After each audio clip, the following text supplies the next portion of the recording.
716th contact, Friday, 8th of March 2019, 18:42 hours. Contact Reports Volume, Issue, 17, Plejadisch-Plejarische Kontaktberichte Block 17, pages, 227 to 263. Contact number 710 to 722 from November 9, 2018 to August 8, 2019. Date and time of contact, Friday, 8th of March 2019, 18:42 hours. Translators, DeepL Translator-Auto-Translation, Joseph Darmanin. Date of original translation, Thursday, 22nd of April 2021. This is the entire contact report. It is an authorized but unofficial DeepL preliminary English translation and most probably contains errors. Contact persons. Ptaah, you are here early today, dear friend, but it is good timing, because I have some questions. But be greeted and welcome. Thanks, and greetings to you too.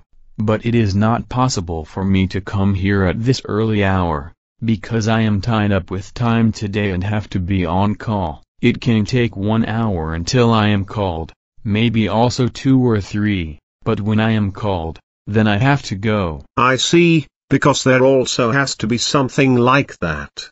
Then I want to address the following right away. We have spoken before, which I will repeat here, reading, why and where and to what different ages in the past your father's faith took me, which you read about in his annals, and then asked me for details as a result of your interest.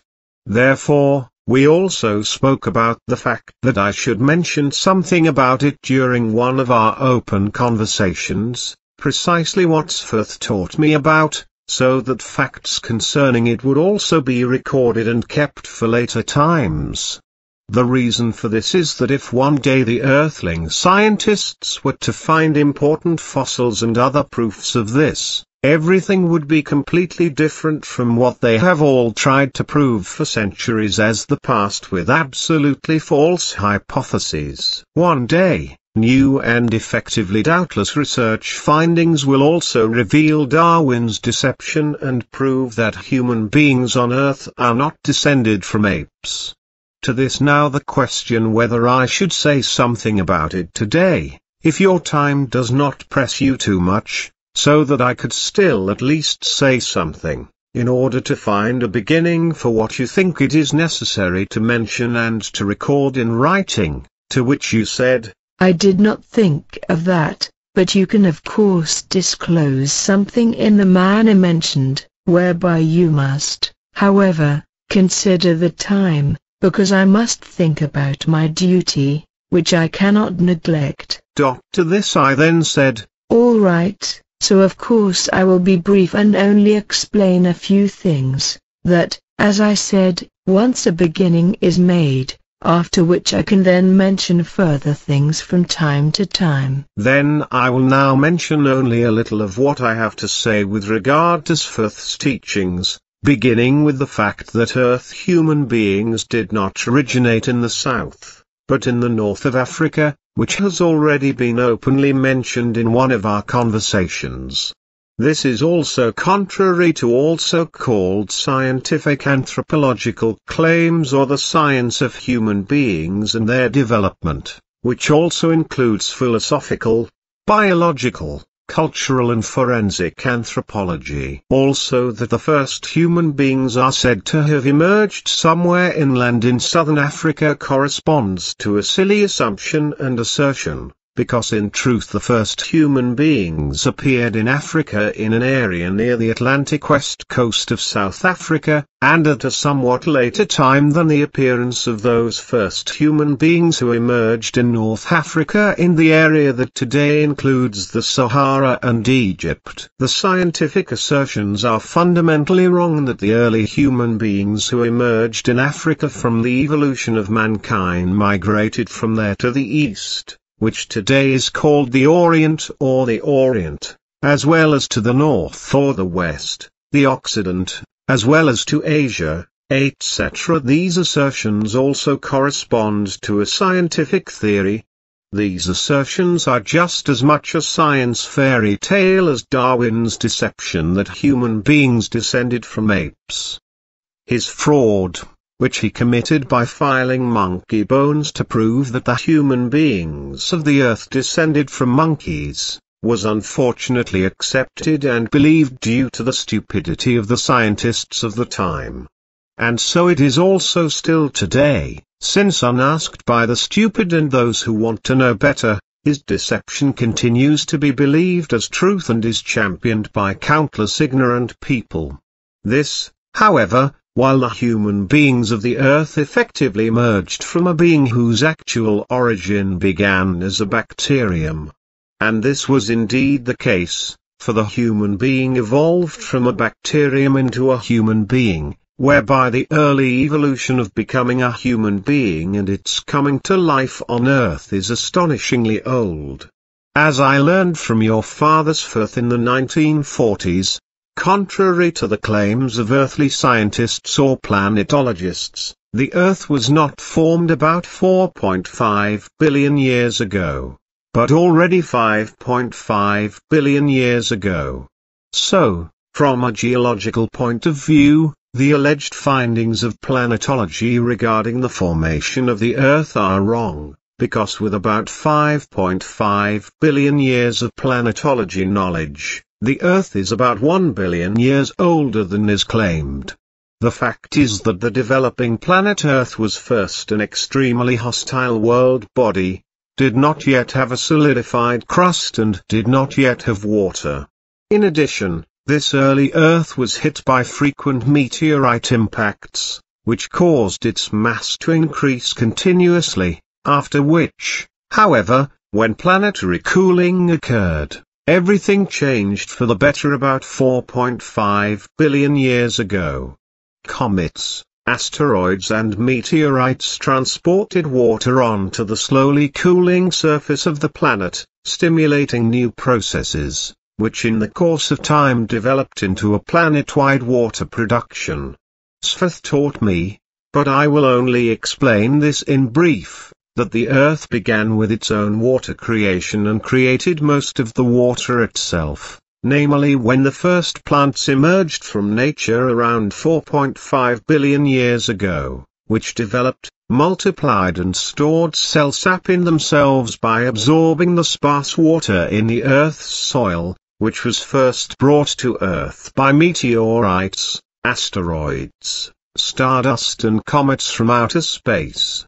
These waters were initially only sparse, but it was sufficient for the first biological life to develop in the interaction of all the necessary bacterial factors, namely in the form of molds, from which mosses and, in the course of time, also higher plants developed. The term higher plants, briefly explained, is to be understood as everything that fundamentally comprises the first genera, such as trees, shrubs, perennials, flowering herbs, ferns, flowers and their subspecies and relatives. Mosses and green algae, I remember from Sfeth's teachings, are actually much more closely related to and associated with the higher plants than the immense diversity of the other lower plant world. Now, according to Sfeth's teachings, the waters, which have just been brought to Earth from outer space by meteorites, asteroids, stardust and comets, first penetrated the Earth and were stored in it. On the one hand, small bodies of water were formed, and on the other hand, the small amounts of water that seeped into the Earth also created a slight moisture. This, however, was sufficient for the bacteria, some of which had been brought from the space of the world with the water and some of which had also developed in the earthly soil, to come together in the course of a very long time and lead to the development of the first biological life, first slime forms, then molds, then mosses and then the first lower plants and then the higher plants.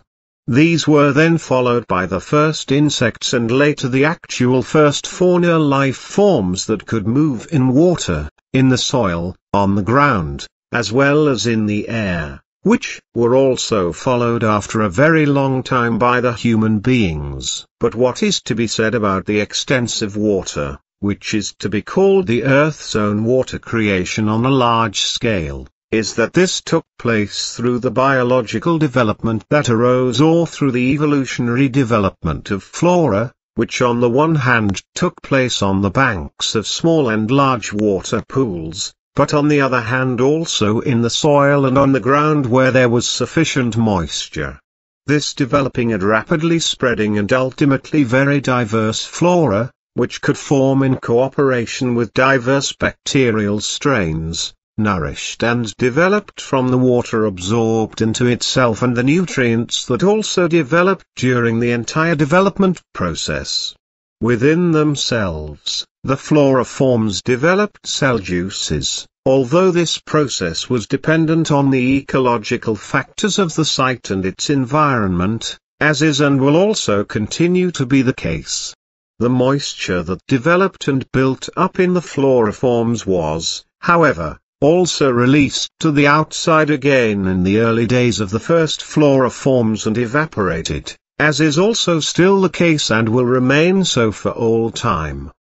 The water gets into the plants because they are provided with a continuous vascular system for water transport from the roots to the leaves. Needles are also leaves. I must explain that this moisture release or transpiration, as this process is called in botany, affects practically all or at least the majority of all flora forms, whereby evaporation water escapes through the leaves of the plants and their outer skin and then evaporates. The evaporation of water from the plants takes place mainly through adjustable stomata, whereby the amount of water transpired is assigned to a certain period of time and an equally certain rate, and is dependent on temperature, environment and climate. And it was this evaporation process of the entire flora on Earth, which started about 4.5 billion years ago, whereby in the course of billions of years the development of oxygen took place at the same time and was also created by the flora, as well as other vital gases, through which, as a result of the naturally perfect interaction of floral water evaporation and all geological, biological, botanical, atmospheric and climatic factors, the planet's own water production process came into being, which is still continuing today and in the future. And this was and is the case, even if I think that the earthly scientists do not want to get this into their narrow-minded skulls, and they probably cannot understand or comprehend it if everything is considered in detail that happened at the earliest times. Then the following is to be said about the beginning of the emergence of the flora on Earth. A new process of development took place out of it, and this by the fact that everything developed exactly according to the creative naturally predetermined laws. And when the time had come for the environmental conditions to stabilize for the first time through liquid water and for everything to occur, it did not take long for the first life to develop in places of soil and water in the form of primitive single-cell bacteria, whereby Sforth called this process early organic biogeochemistry, if I still remember it correctly.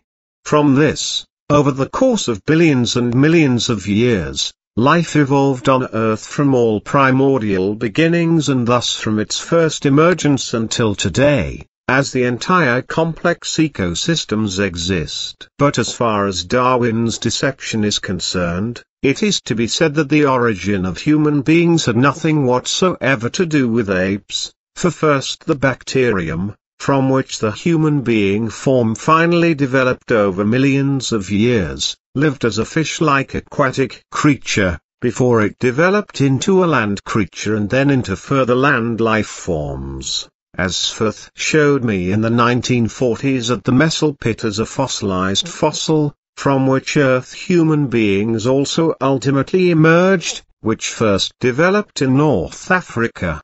but we have never openly talked about the fact that a human form also developed in Europe from the same species of life form that I saw as a fossil in the Messel pit. In fact, human forms developed not only in North Africa, Europe and South Africa, but also in North America, Central America and in several places in South America, as well as in Australia, New Zealand and in various places in Asia, the Near East and the Orient, as well as in the areas that are now called China and Russia, etc. A large part of these human forms developed in Europe. A large part of these human beings, however, died out again in the course of time, as a result of which their early existence was never known, which, however, according to your predictions, Part R, is to change to some extent in the coming times, because small fossil finds are to be made for these facts one day. So far we have only talked about this among ourselves and not officially, just as I have also talked about the small life form that I saw as a fossil in the Messel pit, which was distributed worldwide in several species, and that human beings also developed from these species on various continents in various places, although they all differed anatomically in certain respects. All of them were quite small at first and only grew into larger upright beings or human forms in the course of a long time, which then also spread in many countries in a sparse manner and partly also mixed with earth foreigners, as a result of which they also took over their genes. In particular, this resulted in such contacts and connections with earth foreigners, which also gave rise to the modern humans, who were, however, quite barbaric and cannibalistic and consequently did not always treat other human beings as their equals. Consequently, they also killed them as enemies, just as they imprisoned and slaughtered others, such as the Neanderthals in Europe and Eurasia, as living food stores when they needed them for food. These modern human beings arrived in Central Europe around 185,000 years ago and not just 45,000 to 50,000 years ago, as our Earth scientists claim. So they settled in Europe earlier, even though no fossil finds or evidence of this have been discovered so far. Also that they had partly kept Neanderthals as prisoners in relation to emergency food, this is unknown to earthly researchers and scientists, as well as that they then lived together in only small groups during their first appearance in Europe, whereby they then later, however, for some time in their regions still lived together somewhat peacefully with the Neanderthals who had died out, but who were not only to be found in Europe, but far and wide, and whose genes have been preserved in a few percentages in human beings up to the present day. You have been traveling with my father's faith for almost 2 decades in different ages and have learned a lot about how it really was. Contrary to assumptions and confused claims of earthly researchers and scientists, I know many excerpts about this from my father's annals, which I am always amazed about when I read them,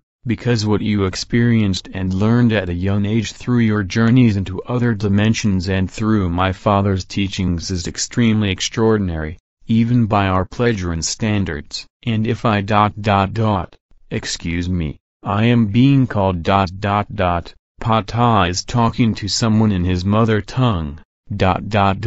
Edward, we can continue our conversation, because I will have to do my duty later because of a necessary change of time. But what I wanted to say earlier was this, that when I consider all that you have experienced and learned through my father's faith ... I know that. I was also told that by Sfth, but in relation to my journeys into the past, which I was able to make together with Sfth, questions always arise among group members, and that is because various people have completely wrong ideas about dimensional travel.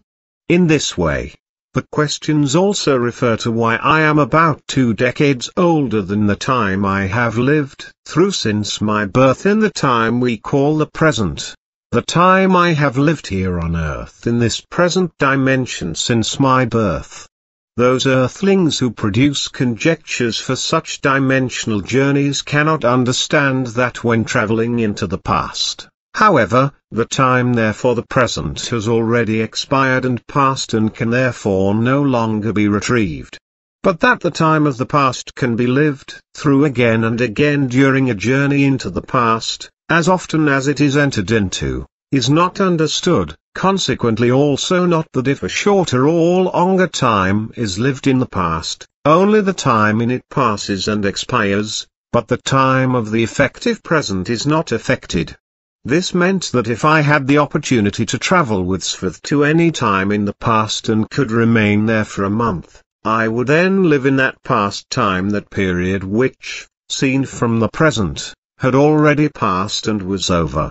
And if, as a result of the manipulation of time, I returned to the place of my departure in the present practically at the same time or at the most a quarter of an hour after leaving the present time, then only the short period of time had passed in the present which had just elapsed during the time of my departure until my return.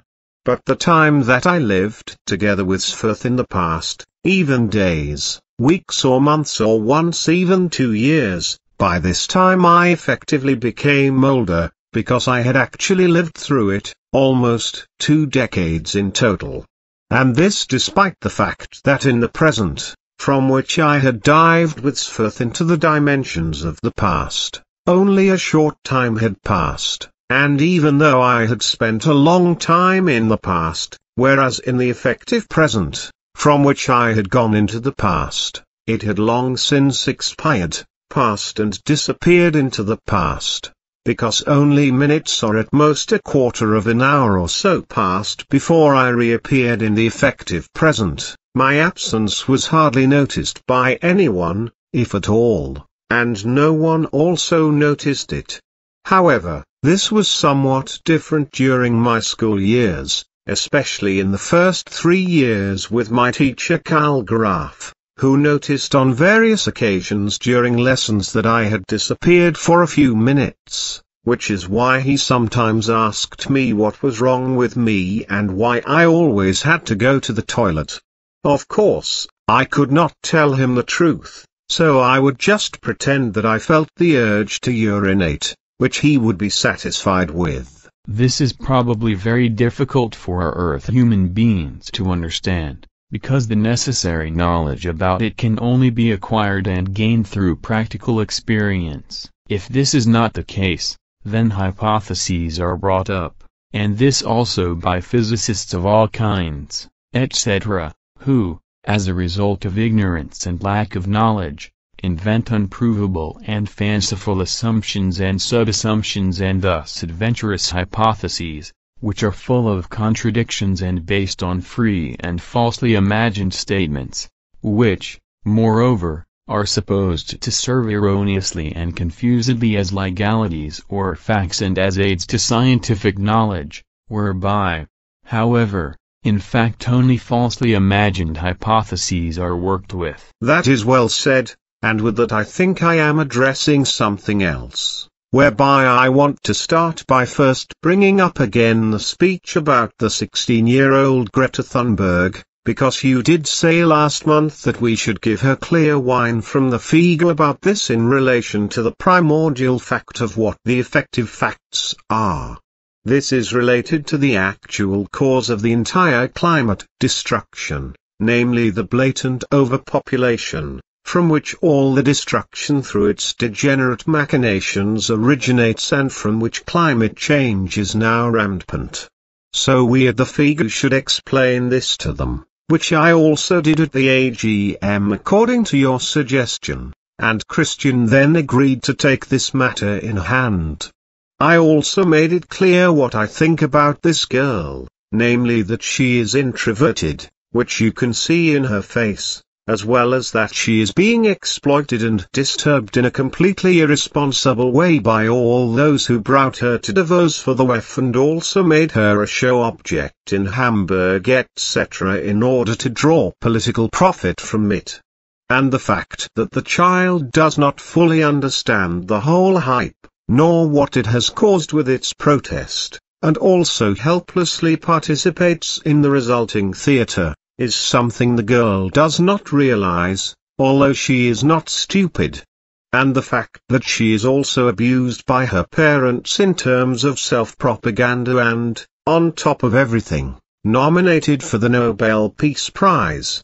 That is probably the last point of their attempt to make themselves big and important at the girl's expense. And this is happening not only through those who are abusing it populistically for their own benefit and importance, but also through all the juveniles who are gathering together all over the world and making a racket with their demonstrations. And they do this without having any idea of what the fundamental factor of global warming or climate change is, which effectively corresponds to climate destruction and a climate catastrophe triggered by Earth human beings, which was caused by the all-destroying machinations of overpopulation and is being driven on and on by further generation of offspring. And in this respect, every single newborn is another factor destroying the climate, the planet, nature and its fauna and flora, which, however, does not want to be understood due to the stupidity and selfishness of the Earthlings. And this is so because they, in their stupidity, indifference and in their senseless living into the day, as well as in their lack of understanding and reason, are not capable of observation, perception and recognition of all visible facts. In addition, the great masses of Earthlings are simply incapable of grasping reality and its truth in everything, as a result of the necessary but lacking intelligence, and this inevitably leads to the fact that no facts of any kind, no matter what they are about, can be thoroughly considered and thought through. This, however, would necessarily have to be done in accordance with personal self-respect and responsibility as human beings themselves, as well as those responsible for the preservation of the entire life of the planet, its nature and fauna and flora. The fact is that everything related to reality and truth is such that the great mass of Earth human beings have not learned the necessary consideration and thinking through of all the necessary facts. Consequently they must learn everything first, because only through this can real reality and its truth be effectively perceived at all, which must be thoroughly considered, thought through, understood and finally comprehended in all aspects that arise. But every Earthling must learn this on his own initiative and from the ground up, because as a rule the whole thing cannot be taught to him through upbringing. Because normally parents and other educators have not learned the necessary things themselves and therefore cannot pass on anything of value in this respect, nor can teachers of any kind, nor the preachers of erroneous beliefs, who only make their sheep obedient and believing and, in addition, life unstable. It is an incontrovertible fact that the consideration and thinking through of important facts must first be learned over many years, and not only by the broad masses of the common people or the general mass of the people, or whatever else the people are called, without this making them contemptible, but also by those guilds that use various academic titles. As a rule, academic titles are really only smoke and mirrors, because academic knowledge basically only corresponds to assumptions or hypotheses, but not to effective expertise, no knowledge, but only to blind and thoughtless assumptions, from which no possibilities of implementation arise.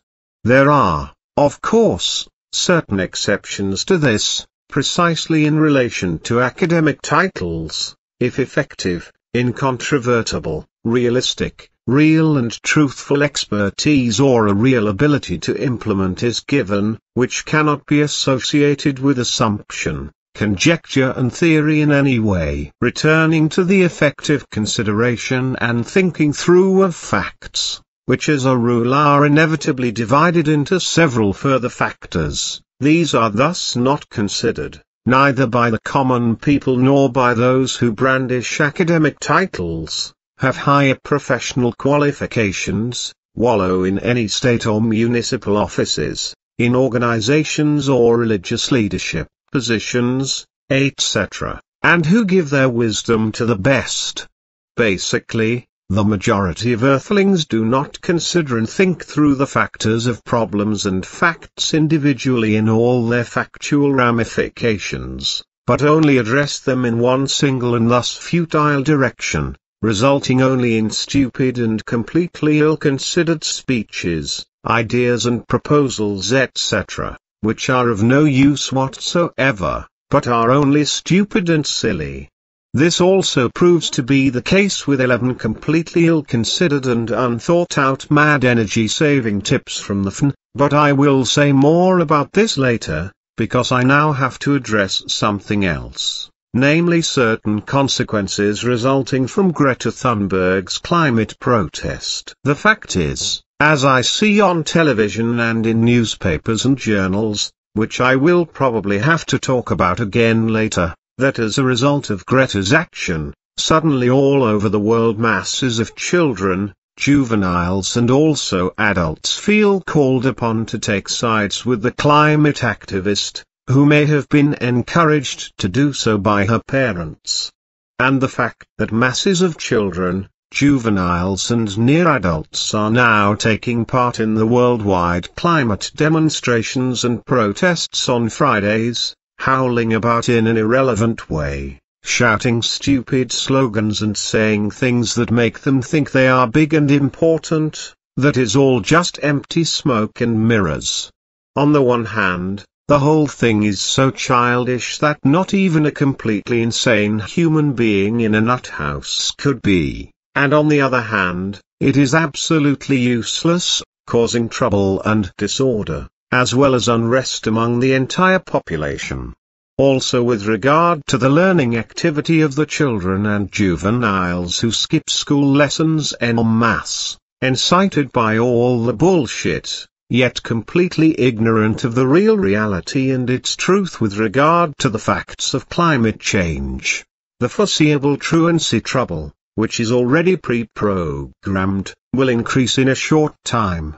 Those responsible for teaching in schools and school authorities will soon revolt and take action against truancy, and also against the parents who cannot control their children and juveniles, who cannot direct them and who may even encourage them to skip school because they themselves are stupid and dumb and are just as enthusiastic about the whole protest theater as their offspring.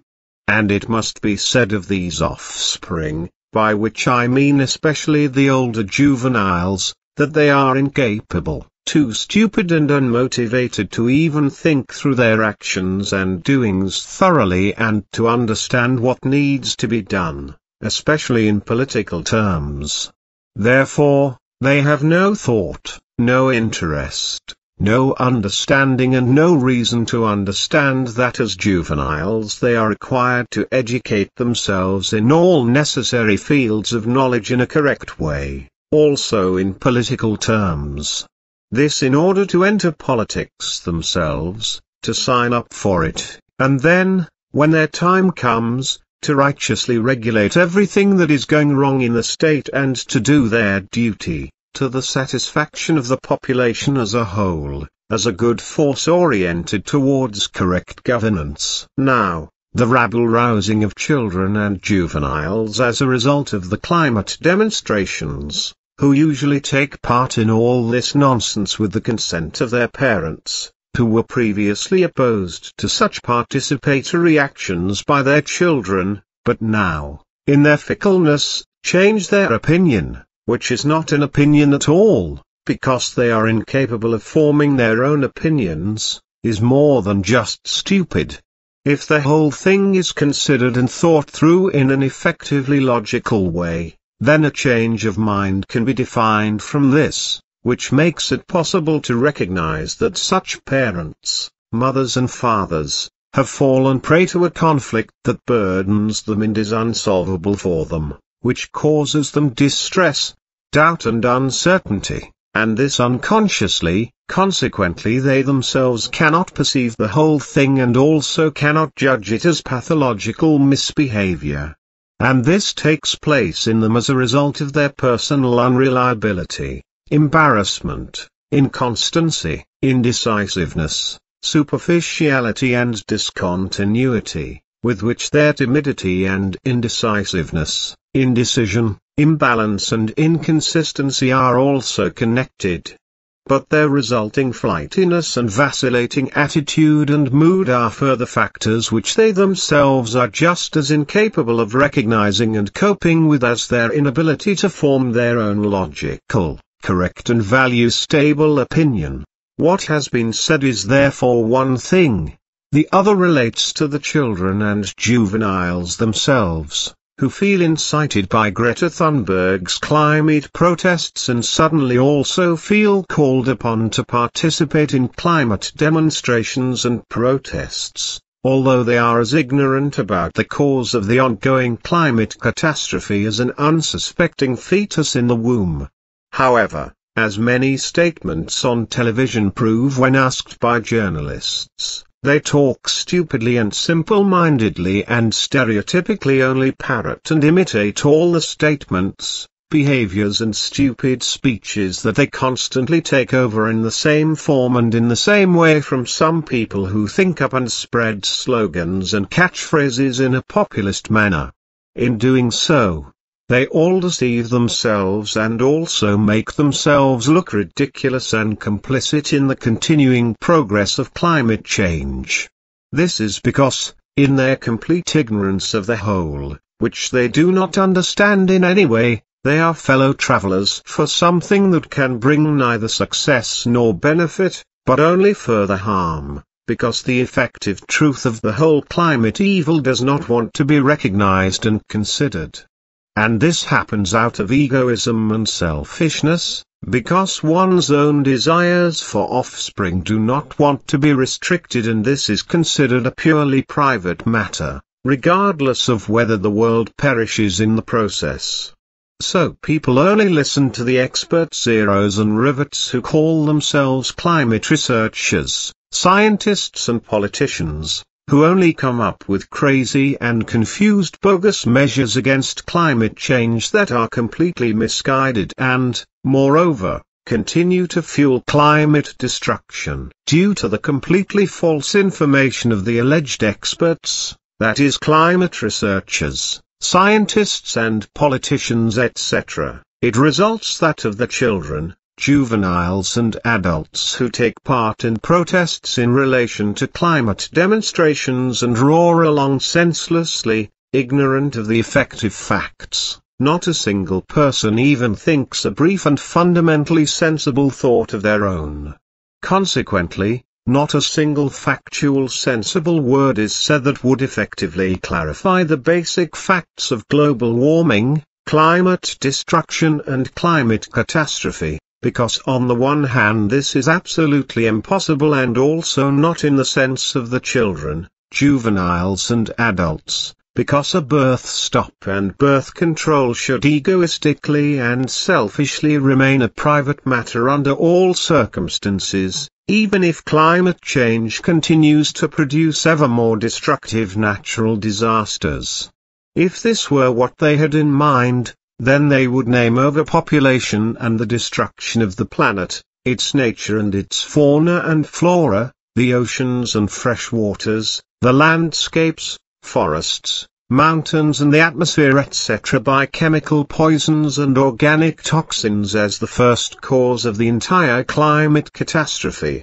And they would proclaim that with every newborn child all destructions in the above-mentioned respect continue to increase, whereby with every birth of a new offspring everything becomes worse and worse, more and more plants of all genera and species, as well as animals, beasts, songbirds and birds of prey, as well as other feathered creatures, creepers, insects, lizards, snakes and amphibians etc. are tremendously decimated and exterminated. So, as a result of their realization, they would advocate a birth stop and strict birth control worldwide to end all destruction and thus also climate decay.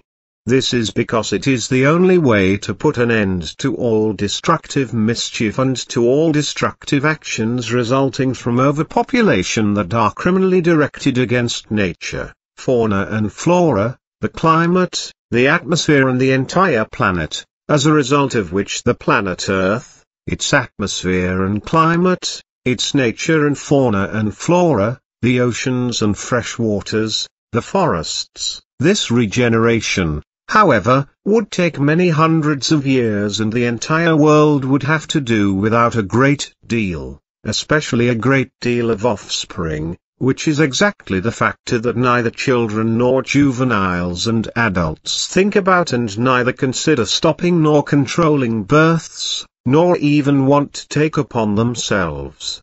This is not because, on the one hand, the absolute majority of earthlings, due to their lack of intellect, reason and intelligence, are not able to perceive that the time for everything that exists on Earth to be able to continue within the old framework has already expired.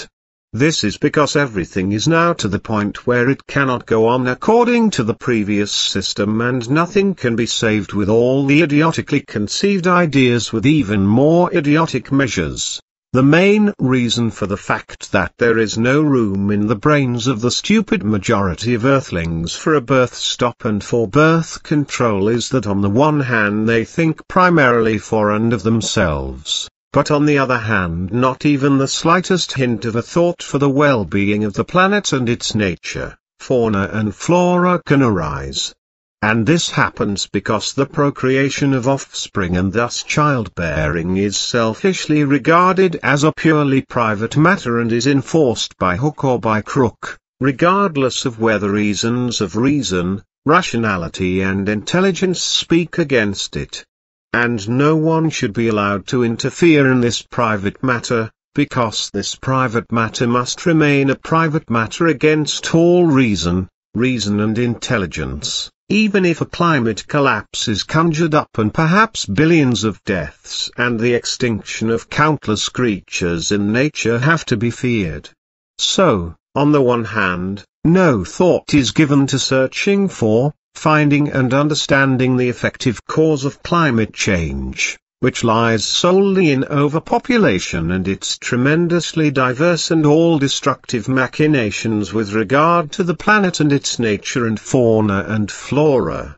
On the other hand, however, even the slightest hint of a thought regarding a complete or temporary renunciation of offspring is vehemently and selfishly stifled, because, as I said, the whole thing is defended horribly and, if necessary, by Dualt as a purely private matter, regardless of the evil consequences this has on nature, fauna and flora, on the planet, the atmosphere and the climate, and ultimately on the entire stock of life on Earth. And this fact already refers at the present time to the real reality and its truth, how everything in the whole world proves to be an immense manifold destruction through criminally destructive machinations by overpopulation on nature, fauna and flora and on the Earth itself. Nevertheless, the Earthlings are not anxious to stop and minimize the overpopulation that is destroying everything more and more, because it does not want to be accepted and understood and also not acted upon, that only a worldwide and radical birth stop of several years and an equally worldwide birth control can be useful and still prevent the worst. But the Earthlings are not understanding in this respect, and these days this includes above all the older children and the juveniles and adults who, as a result of the climate activist Greta Thunberg, feel called upon, without any recognition of the facts and thus without any knowledge of the real cause of climate change, to stand out, make stupid demands, shout around pretending to understand and make themselves important. The climate change catastrophe is now underway and can no longer be stopped or reversed in a short time, because such a process of termination would take many centuries if everything were really done to bring about a change. This, however, is not understood by all those earthlings who rail against climate change and believe that flimsy measures could stop global warming, such as by banning senseless traveling around the world on cheap flights, etc. And such talkers include some of the world's leading politicians, and all those masses of juveniles around the world who support the climate protection cry with demonstrations also belong to such talkers. The fact that Greta Thunberg is being propagandistically abused and manipulated by the whole theater is not even a tiny jota thought by any of the earthlings who are abusing her for their own propagandistic purposes.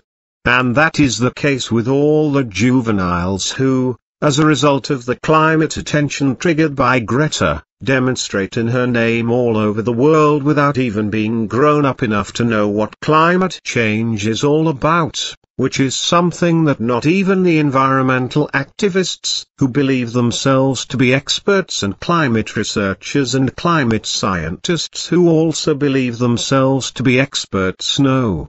So what happens is that they all just make stupid speeches, make stupid proposals, and, in order to curb climate change, they say that their fantasy proposals would solve the climate change problem. Basically, however, their ridiculous hypotheses or insinuations are nothing more than completely idiotic and ever unprovable pathologically stupid assumptions and ill-considered as well as mendacious assertions. A hypothesis, from the ancient Greek hypothesis and the late Latin hypothesis, literally insinuation, corresponds to a form that is supposed to formulate a logical statement in an untrue way, but which cannot be proven. Therefore, a hypothesis only corresponds to an insufficiently considered assumption and presumption, the validity of which can be considered possible, but which has not yet or never really been proven or verified or cannot be proven by an exact and precise examination with regard to correctness and thus cannot be confirmed. This is so far. If the consequences of the climate protest action mentioned by Greta Thunberg are considered further, then the whole thing becomes more and more blatant, because the climate lobbyists, politicians, media, religious believers and false researchers and scientists are also involved, as well as climate activists, all kinds of know-it-alls, wannabes, alleged experts and busybodies of all kinds. And it is also clear that well-known climate protection organizations are only too happy to build their own ideas on Greta Thunberg's climate protest and use it to fill their coffers through appeals for donations. That's why they like to point out the girl and her actions, because commerce also works in this matter. And so the profiteering unconsciously triggered by the girl from Sweden is already taking place worldwide. Whereby I think, probably meanly, that the whole of Greta Thunberg's climate protest did not spring from her own consciousness as an idea, but was suggested into Greta, whereby one probably also does not have to search long for where to look for the responsibility for it and where it will be found, about which, however, ultimately only assumptions can be made. Well, my reflections tell me that it is already an indisputable fact that various people, groups and organizations etc. have already tried and will possibly continue to try to use the young climate activist Greta Thunberg for dishonest propaganda purposes. And this thought is based on sheer logic, because as I have experienced and experienced again and again throughout my life, children and juveniles are unscrupulously and shamelessly abused for commercial, image, protest, love, solidarity, war, unrest and attention-seeking purposes and many other purposes. And in this respect, climate protection activists are no better, for, just as religions and their sects do to the certainly God-believing climate protection activists, they verbally and persuasively glamorize and rape many children and juveniles in order to actively abuse them as a means of climate protection and manipulate them according to their climate protection program. My considerations lead me to the conclusion that Greta Thunberg is somehow controlled by some external suggestive force, be it the climate lobbyists, television, newspapers and magazines or other media, parents, schools, environmental and climate activists, or believers or God worshippers, etc., by whom she was and is suggestively influenced. And I arrive at these considerations because the girl gives me the certain impression that she has no idea whatsoever about the climate, its origins, connections, origins and effects. Consequently, she is also ignorant about the actual climate change and the following climate events themselves, which also means that the girl is in no way aware of what effectively needs to be done against the monster of global warming and the resulting climate destruction in order to be able to prevent its further development. So the girl also has no proposals for solutions that could be discussed, because where there is no seed, nothing can be sown, nor can anything grow and flourish, and consequently nothing can be harvested. And this is also the case with Greta Thunberg in relation to her climate activism, which I see as a soap bubble shimmering in many colors, short-lived, bursting again after only a few moments and disappearing as if it had never existed. It is clear to me that the girl has not understood the basic problems of climate change, does not understand this today and therefore does not know its true cause, not even when she is able to ask informative questions in conversation with climate researchers, that is narrow-minded know-it-alls and truth suppressors, which is what she is interested in. Its ideas for solutions testify to a complete lack of understanding of reality and truth with regard to the entire problem of global warming and climate destruction. And this is also the case when the ideas are radical and politically unrealistic. Greta childishly believes that an immediate reduction of CO2 emissions would solve the entire problem of climate disaster, which is why the girl tries to set a good example by eating a vegan diet, according to the media, and believes that meat should not or must not be eaten. She also does not want to cruise around in airplanes, and her consumer behavior should be kept to a minimum. That, I think, needed to be said. But if I have anything further to say, then I must point out that Earth's human beings have already set in motion such changes with regard to global warming, which is also the cause of global warming, that catastrophic consequences have been brought about, which can no longer be stopped, but are now continuing and will become even worse than all that has happened so far as a result of climate change.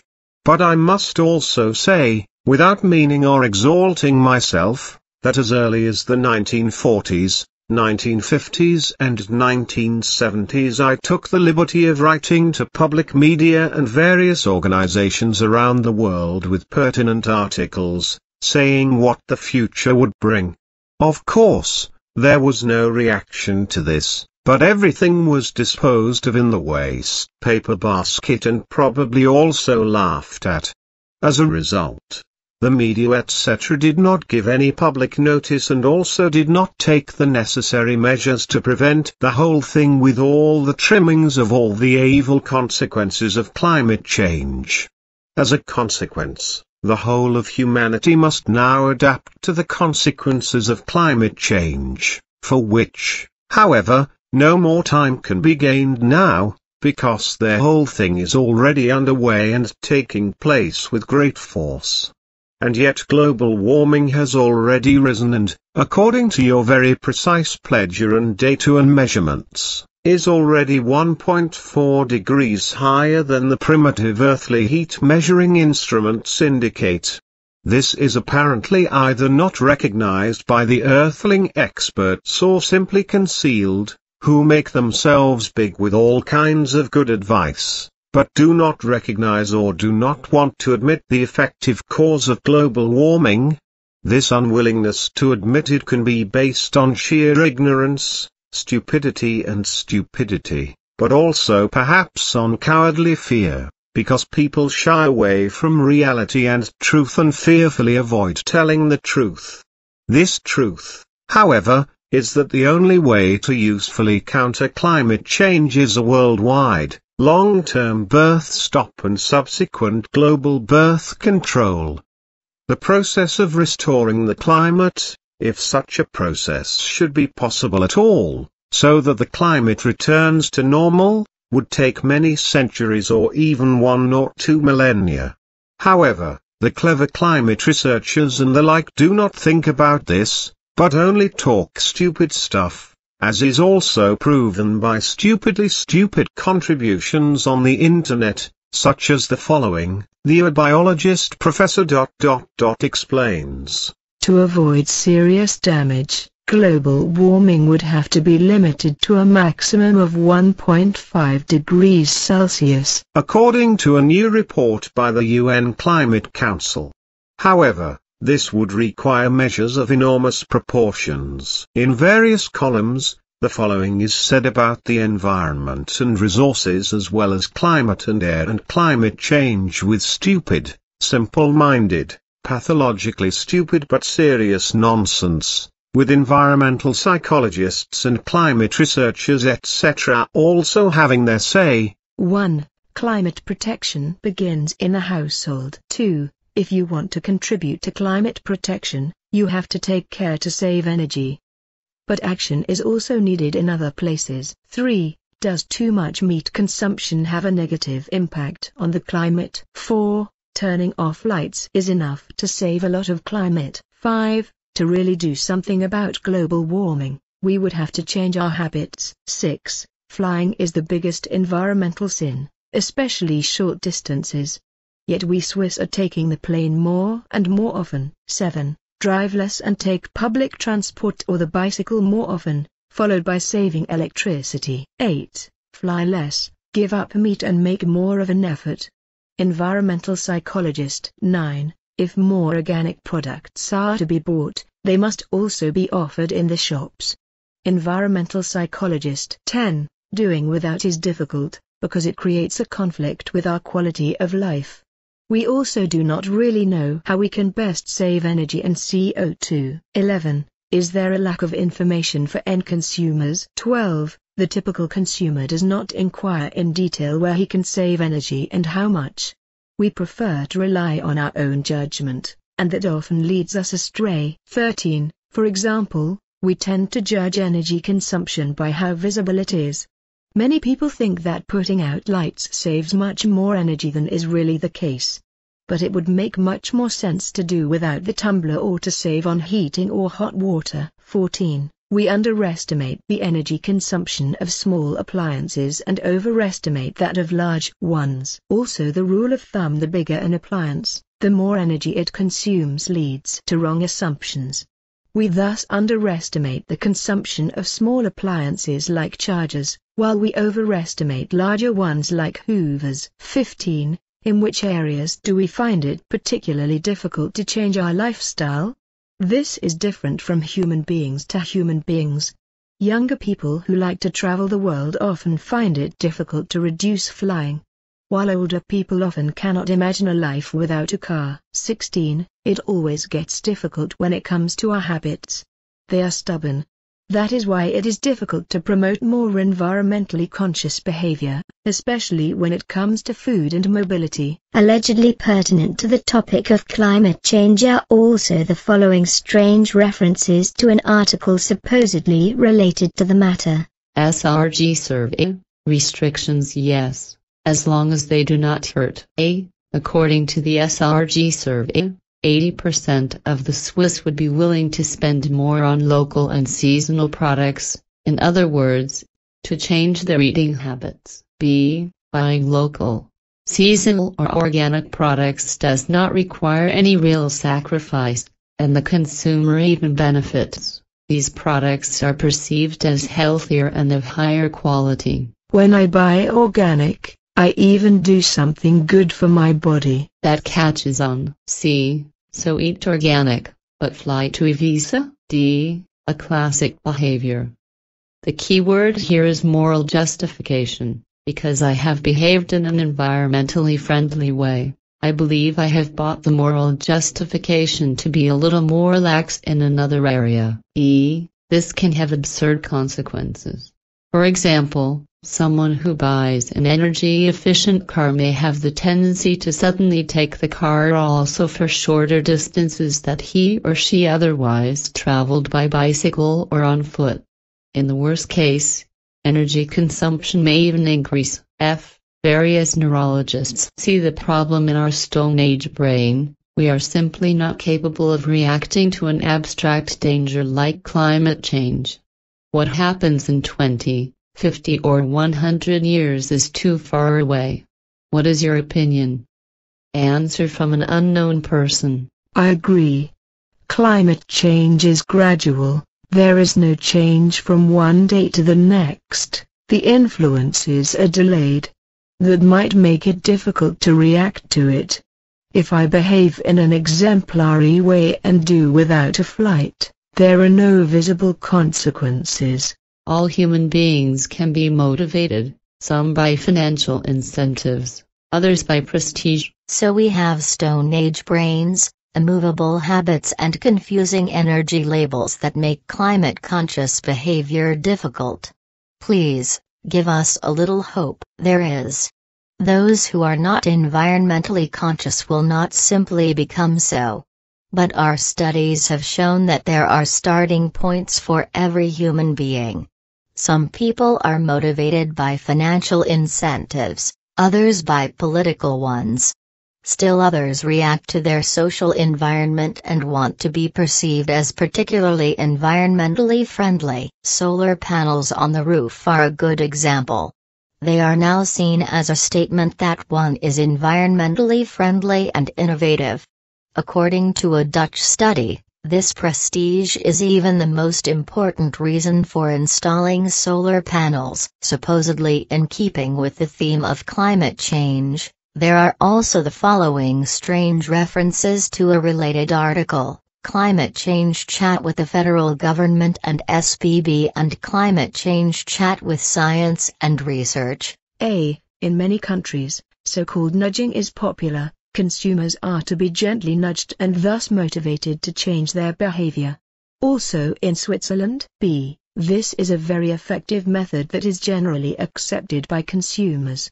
In Switzerland, for example, it has led to many human beings switching to green electricity. In 2006, the electricity company of the city of Zurich switched the standard electricity product, which is automatically assigned to every household, from nuclear energy to green electricity. A. It is best to start where lifestyle and comfort are least restricted. Customers were informed and could tick on a return letter if they did not want the new standard green electricity. About 15% did so and actively chose nuclear power again, most because they did not want to be forced to buy a green product. B.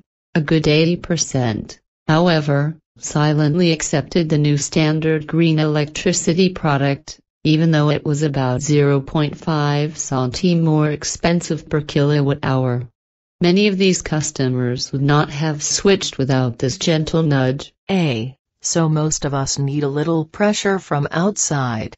But are there also tips on how we can motivate ourselves? B. The easiest way is to start where there are the least restrictions on lifestyle and comfort.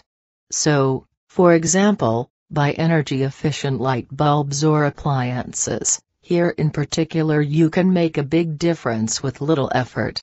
Or avoid imported products and buy organic. And now in winter you could simply turn down the heating a little. A. The good thing is that we human beings have a need for consistency in our behavior. So once you start, It often motivates you to behave in a climate-friendly way in other areas as well. Energy-saving tips from the Federal Office for the Environment. 1. Choose green electricity instead of the standard offer. 2. LED lamps instead of incandescent bulbs. 3. Dry laundry on the line instead of in the tumble dryer. 4. Drink tap water instead of buying bottled water. 5. Buy seasonal vegetables instead of those from the greenhouse. 6. Eat pulses instead of meat. 7. Take the train instead of the plane. 8. Holiday locally or in Europe instead of traveling far away. 9. Take the train to work instead of the car. 10. Carpooling instead of sitting alone in the car. 11. Drive an electric car instead of a petrol car. If I now let all these statements run through my mind and try to find the meaning behind them, I realize that the whole of the statements amounts to nothing but stupid, silly and pointless gibberish, which is probably meant to be given a nimbus of the climate problem by mentioning the term climate. But if everything is really analyzed, then in all statements and explanations only ignorance, lack of understanding, grandiloquence, stupidity, lack of understanding, irrelevance and a desire to make oneself big can be seen behind everything. The proposals that are made correspond to pure ill-considered, useless fantasies that are as worthless as a rotten tomato, because they do not address reality and its truth in any way, and consequently no real and tangible solutions are put forward with the ill-considered statements and sham proposals. And this is also the case with the FN, which proves that at this environmental agency, too, absolutely illogical thoughts prevail and are exploited, because the problems are not considered logically, but only ill-considered conclusions are drawn, because the effective factors of the whole shebang are neither recognized nor understood. And that this is the case is proven by the FN with its 11 ill-considered energy-saving tips, because they evaporate immediately before they can even be implemented. And this should actually be obvious to every human being, even if one's cleverness and cunning as well as intellect, reason and intelligence have not exactly been fed with shovel excavators. But obviously also those are not smart and clever enough to grasp effective reality and its truth who consider themselves to be shovel feeders with regard to understanding, reason, intelligence and logic. Hence the question, how else would the 11 energy-saving tips from the FN come about, which are nothing more and nothing less than ridiculous? If these FN tips are carefully considered and analyzed, it becomes clear that the thinking is completely illogical and that the effective facts have neither been recognized nor considered. Effectively, these proposals are full of ill-considered stupid speeches and of mindless, senseless and intelligent stupid proposals, which have no relevance or any particular significance and importance with regard to a containment of climate change or climate destruction. These stupid proposals clearly prove the absolute incompetence and ignorance of the authors of the proposals, who are incapable of recognizing the effective reality of the real origin of climate destruction due to their lack of knowledge and perception of reality and its truth. The majority of those responsible for the world in governments, science, environmental and climate protection, etc. suffer from megalomania and delusions of grandeur. They pretend to be knowledgeable and wise, but they understand absolutely nothing and are nevertheless pathological know-it-alls with regard to reality and its truth, or pathological fools and reality and truth suppressors. They either do not recognize these in their stupid stupidity, or, if they do recognize them, they are too cowardly to state the effectively recognized facts, because they fear for their positions, their horrendous salaries and their reputation. So, on the one hand, in their stupidity, they do not know the reality and truth of the cause of climate destruction, or on the other hand, for reasons of personal profit, etc., They are too cowardly to openly name the cause of climate destruction, which is based solely on all the destructive machinations of massive overpopulation. Only the degenerated destructive machinations of every kind and kind, which rise from the ground up from the massive human overpopulation, demolish, batter, ruin, devastate, smash and destroy slowly and with absolute certainty the planet Earth, as well as its nature and its fauna and flora. And the more Earth human beings multiply, the worse, more destructive all the degenerate machinations become, through which the entire existence of the Earth, its nature, fauna and flora, the atmosphere and the climate, and even humanity itself, is endangered and driven towards a bad end. In this context, all the idiotic and ill-considered measures, regulations and bans aimed at reducing or completely eliminating the plastic household are of no use, just as any restriction of CO2 emissions brings no benefit and no recovery for a stabilization of the climate, just as any other measures that are idiotically and uselessly fantasized for climate protection and for the containment of climate change or climate destruction are of no use. And all this nonsense is already useless when it is even conceived in thoughts and ideas, because at the same time new earthlings are already being conceived and born en masse, while millions of others are growing up and claiming their rights to indulge in all the degenerate climate-destroying machinations themselves.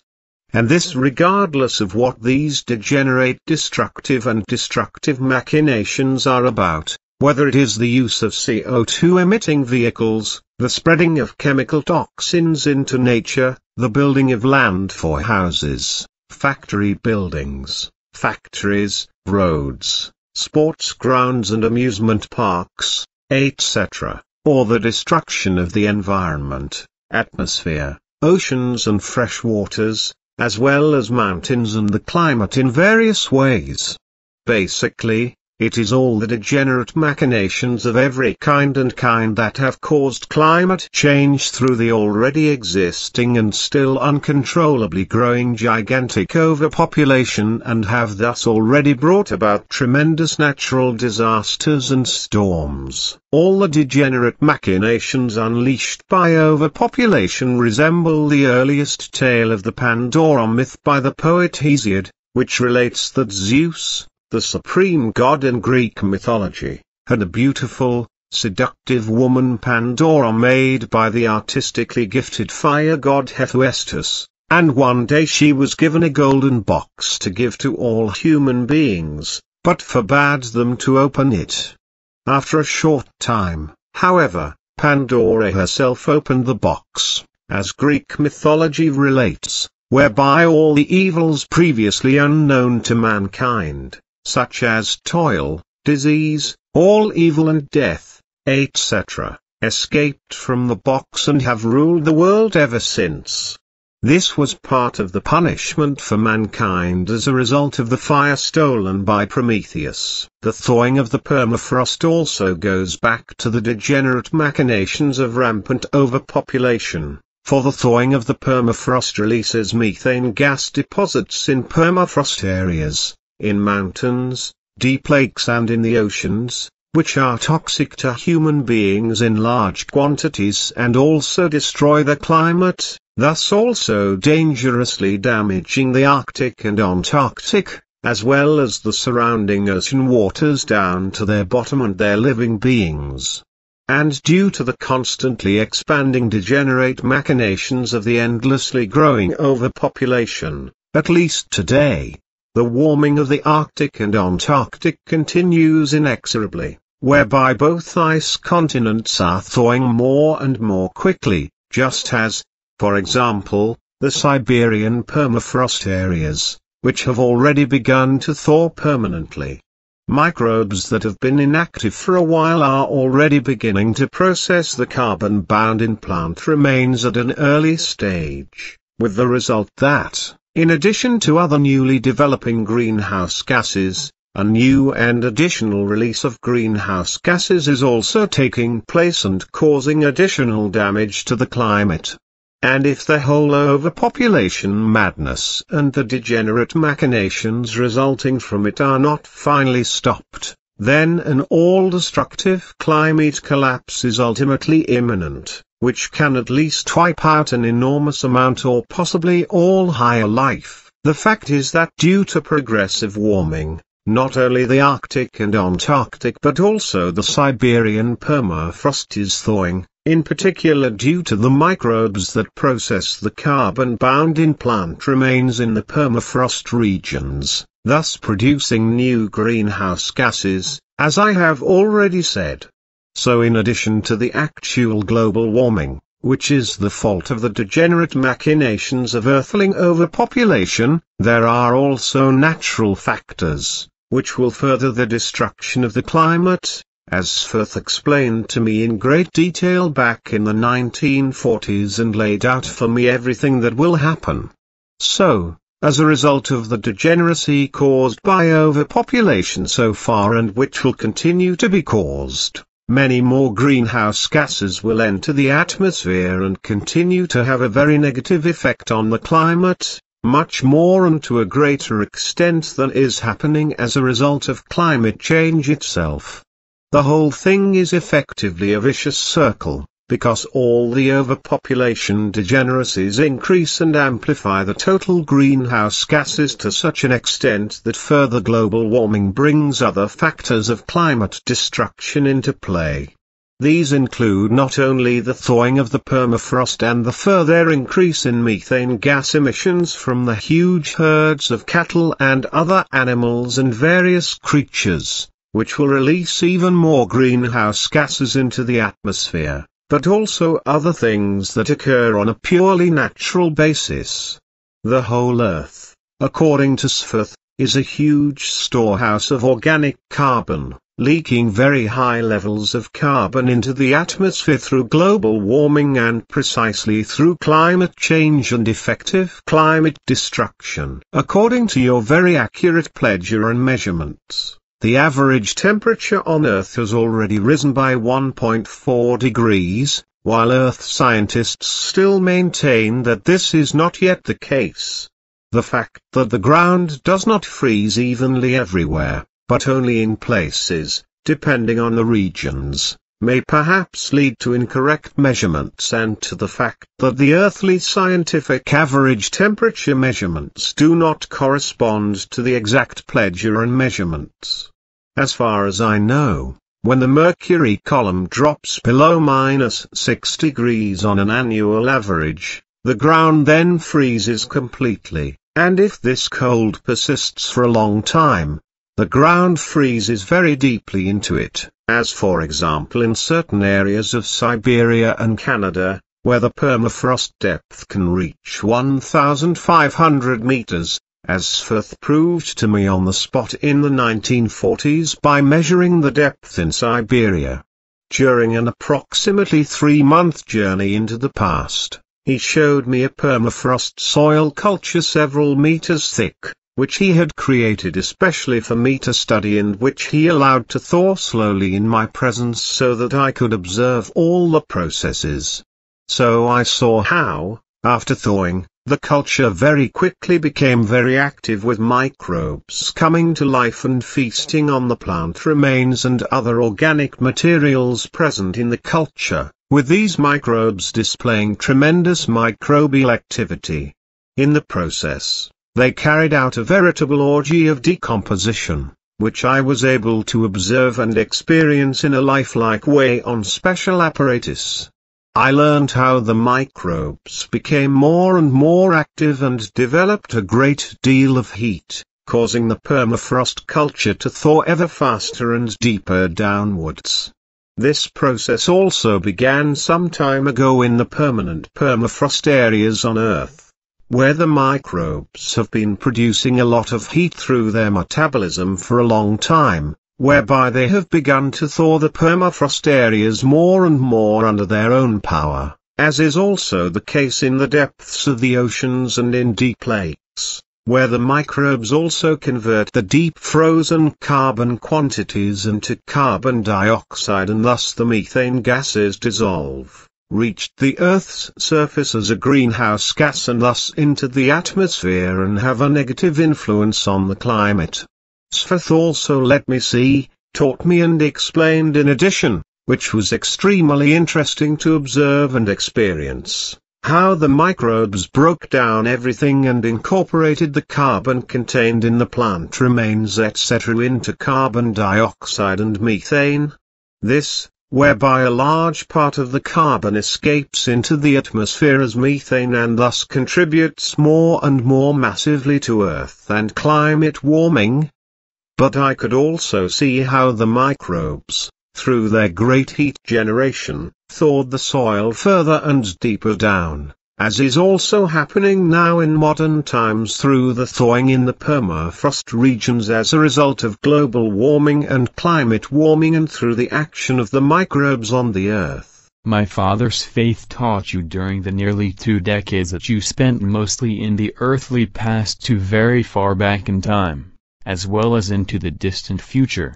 A lot of interesting things that will remain hidden to earthly researchers and scientists for centuries to come. At the same time, I must confess that I, too, could never experience or learn much of all that you have seen, experienced and learned through my father in the earthly past and future, as well as through his instruction. Consequently I know everything concerning your explanations only from my father's annals. I hear regret in your voice, my friend. This is not news to me, for I know that you know how to listen to voices and judge them. It's good, but we have strayed from the actual topic, forgetting that we are waiting for the call for you, because you will be called away.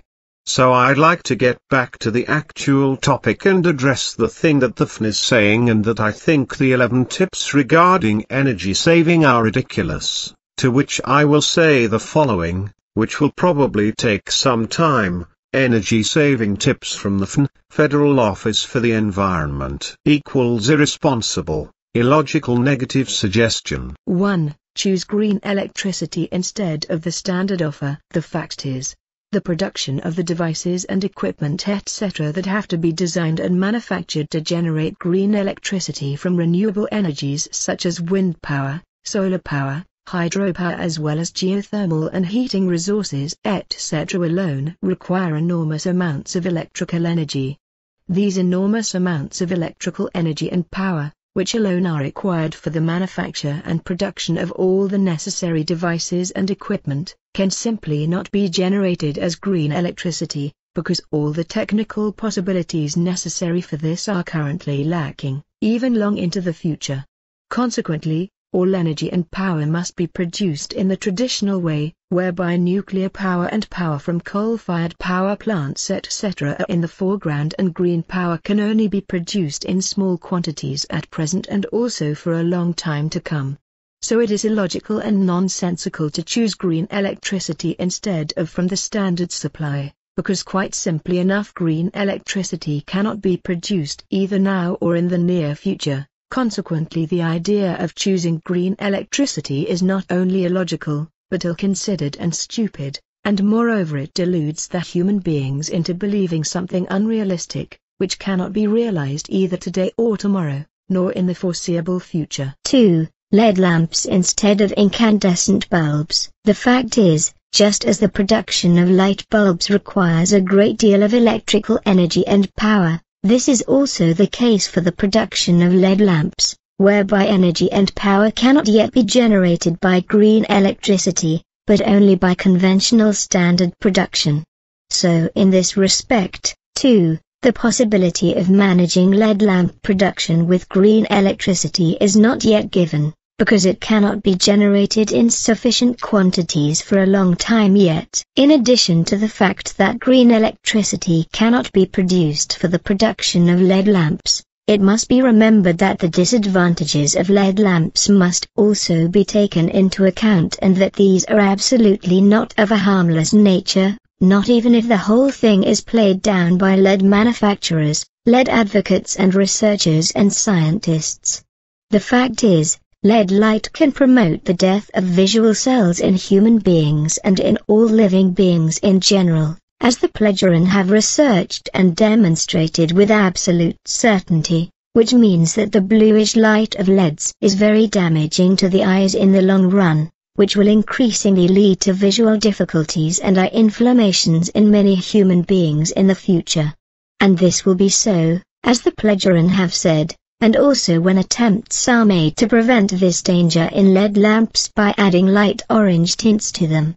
This attempt, it is explained, is only a drop in the ocean, because this slight change does not change much in terms of damage to the eyes, because another ultrafine blue light nuance that damages eyesight cannot be eliminated, because it cannot be perceived by earthly researchers and scientists due to their ignorance and lack of technical possibilities, and also cannot be neutralized. The proportion of blue light contained in LED light alone is, according to your Plejarin findings, too high for the eyes. Consequently, this is to be concealed by earthly technology with an orange tint, but this does not prevent their, until now, still invisible and eye-damaging ultra-blue light from remaining unchanged and harmful, and thus no more positive effect can be achieved. On this matter, you, Ptaah, did, after all, privately give me the following explanation on the 8th of October 2018, which I have retrieved and written down verbatim. According to our research results, human beings on Earth, precisely those who frequently come into contact with LED light, will have to reckon with increased eye problems in the future because the LED light passes through the cornea unhindered and attacks the densely populated color-sensitive sensory cells in the macula or in the area of the retina. This also corresponds to the core point of sharp vision, and there an inflammatory process can also be triggered and long-term damage caused, as well as promoting age-related macular degeneration. As our exact research results prove very precisely, the intensity of the cold white LED light can therefore damage the eyes in the very long term. It has to be said that LED lamps are optimal in terms of savings as well as their eco-balance because they last longer than the other light sources, produce less waste and outperform all other energy lamps by their low energy consumption and also have a long lifespan. However, if the danger that ultra-blue light can pose in terms of macular damage is taken into account, then it surpasses any good and also any value in terms of a return on investment, because healthy eyesight cannot be equated with any material value. As far as ultra-blue light is concerned, this damages the pigment cells, which is as yet unknown in earthly research circles, as is also the fact that in LED light, in addition to blue light, there is also as yet undiscovered ultra-blue light, which is harmful to eyesight. The whole thing gradually leads to the overproduction of a protein substance, which as a result of a chain reaction leads to the death of the photoreceptors and thus to the restriction or even loss of vision. With regard to a high light intensity of 6000 lux, it turns out that this high lux number of any light source leads to dangerous inflammatory processes in the eyes, whereby the death of the photoreceptors is promoted and also actually occurs. However, if a low light intensity of only about 500 lux is used, as is especially the case indoors, then impairment of the retina occurs. If we look at the advantages and disadvantages with regard to the life cycle assessment, as these are specified in Europe, then with regard to electric lamps it emerges that every illuminant of all kinds has advantages and disadvantages, although it is basically a fact that the electricity consumption of a lamp according to the energy mix, as it is, for example, on Earth in Europe, leaves a deeper ecological imprint than the manufacture and disposal of LED lamps. Even if the illuminants contain harmful materials, not only the actual blue light, but also the ultra-blue light damages the retina of the eyes, whereby the visual cells are also damaged by an accelerated aging process, because the cells produce more lipofuscin or waste products,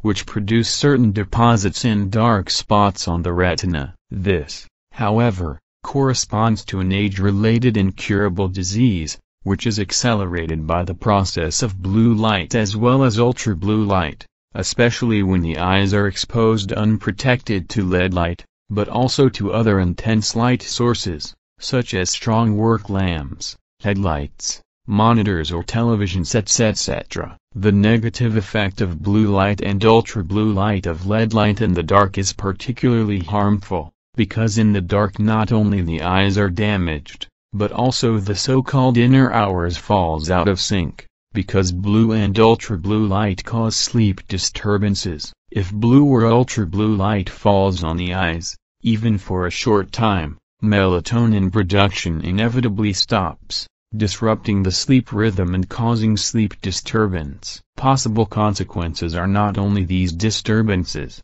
but also diabetes in the long term, just as every light in the darkness stimulates the smallest molecular structures of the body to produce melatonin, resulting in drowsiness. The LED light, through the ultra-blue light radiation, has the opposite effect, causing the body to become susceptible to sleep disturbances, as well as to a vegetative change, dystonia. This corresponds to a series of different symptoms which are connected with a malfunction of the vegetative nervous system and thus of those nerves which cannot be controlled at will. This results in symptoms such as cramps and cardiovascular problems, nervousness and sleep disorders, as well as obesity with the metabolic syndrome diabetes mellitus, so a higher blood sugar level and therefore also sugar in the urine. Until today, all LED lamps in the earthly trade are not exempt from ultra-blue light,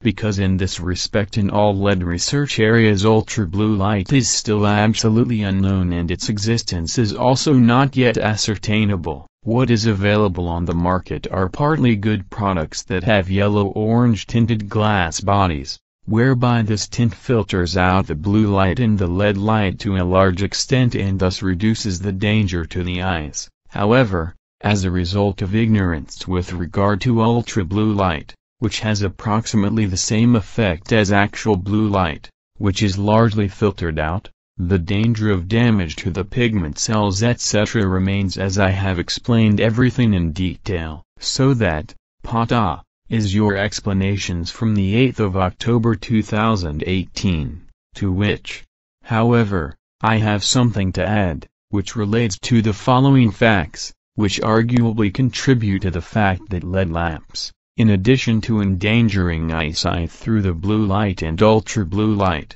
also have other disadvantages, such as A. LED lamp production requires rare earths. B. LED lamps are relatively expensive to buy. C. LED lamps are not as powerful as, for example, halogen lamps. D. Inexpensive LED lamps lose their luminous intensity and light quality relatively quickly. E. Dimmability of LED lamps is extremely complicated. Rare earths. Rare earths are effectively precious commodities, and their extraction is just as destructive to the landscape and land as any other exploitation of earth resources. Environmental and health risks. Wikipedia. The metallurgical processes involved in smelting and refining sulfide ores heavily pollute the air with the toxic fumes produced.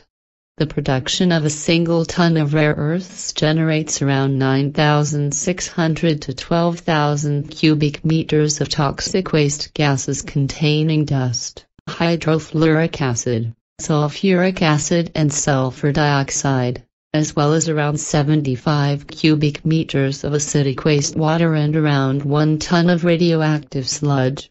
All rare earth producing enterprises in the Ptaah region produce about 10 million tons of all kinds of wastewater annually, most of which is disposed of without proper treatment. The ratio of pure rare earth to processing residues is 1 to 2,000. That is, the extraction of 1 ton of rare earth produces 2,000 tons of byproducts. The residues are fed into settling plants and deposited. The tailings ponds in the region, which have been in use for more than 50 years, now contain 160 million tons of residues and 17.5 million cubic meters of wastewater. The waste products contain hydrofluoric and sulfuric acid and even radioactive thorium. Naturally, this pollutes the environment to a not inconsiderable degree. The rare earths are very rare and sought after, as well as very expensive special metals, about which I found the following explanations on the internet. Rare earth elements is a generic term for a group of individual metals or chemical elements that belong to the third group of the periodic table, except actinium and the lanthanides. With the exception of promethium, many of the rare earths occur in association in nature. In detail, the following elements belong to the group, as well as the 14 elements following lanthanum, the lanthanoids. 1. Scandium, Sc, atomic number 21. 2. Yttrium, Y, atomic number 39. 3. Lanthanum, La, atomic number 57. 4. Cerium, S, atomic number 58. 5. Dysprosium, D, atomic number 66. 6. Europium, EU, atomic number 63. 7. Erbium, atomic number 8. Gadolinium, GD, atomic number 64. 9. Holmium, Ho, atomic number 67. 10. Lutetium, Lu, atomic number 71. 11. Neodymium, Nd, atomic number 60. 12. Praseodymium, Pr, atomic number 59. 13. Promethium, PM, atomic number 61. 14. Samarium, SM, atomic number 62. 15. Terbium, Tb, atomic number 65. 16. Thulium, trademark, atomic number 69. 17. Ytterbium, atomic number 70. The term rare earths is actually misleading because it dates back to the time when these elements were discovered. It is based on the fact that they were first found in rare minerals and isolated from them in the form of their oxides, formerly earths. Some, cerium, yttrium and neodymium, are more abundant in the Earth's crust than lead, molybdenum or arsenic. Thulium, the rarest of the rare earth elements, is still not as rare as gold or platinum. The similarity of the chemical properties and the already mentioned common occurrence in nature might make the separation of the rare earth metals complex and cost-intensive. However, it is often sufficient to use a cheaper mixed metal. The characteristic properties of each rare earth element are very different and exceptionally interesting. For example, gadolinium is the only rare earth element that is ferromagnetic, or lanthanum, which is a superconductor that loses all resistance to current flow at very low temperatures. These characteristics give each element an economic importance and are nowadays indispensable components in the production of metal alloys, special glasses and superconductors. In China, rare earths have also been used for about 30 years to fertilize soils and feed livestock. Crops are said to produce significantly higher yields, and farm animals grow faster and have better feed conversion. Individual elements of the rare earth group, and the group itself, are traded either as raw materials or in a derivative form, such as futures, options, certificates, on international stock exchanges. An investor can only invest in the form of shareholdings in mining companies that explore or extract these metals. Their economic importance far exceeds their level of familiarity. The rare earths. Without them, almost nothing works in communications or environmental technology. The special metals are the precious metals of the 21st century. Without them, we are thrown back into the 20th or even 19th century. As the technological applications of rare earths have multiplied in recent decades, the demand for several of the less common and formerly quite obscure rare earths has increased dramatically. Judges the U.S. Geological Survey, USGS.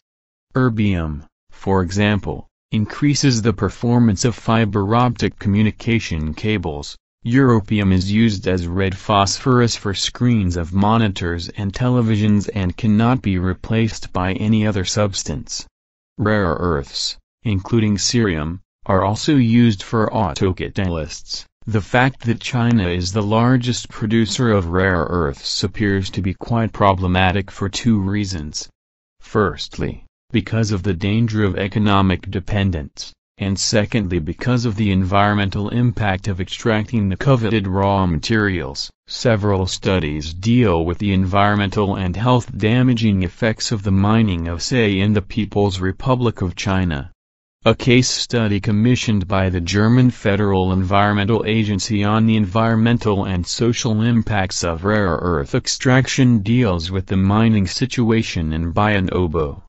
The Bayan Obo Say deposit and extraction site is located in Inner Mongolia in northern China. It is the world's largest deposit of light rare earths and is unique in that the mineralization here occurs in association with thorium, niobium and iron. About 50% of China's production comes from the Bayan Obo deposits.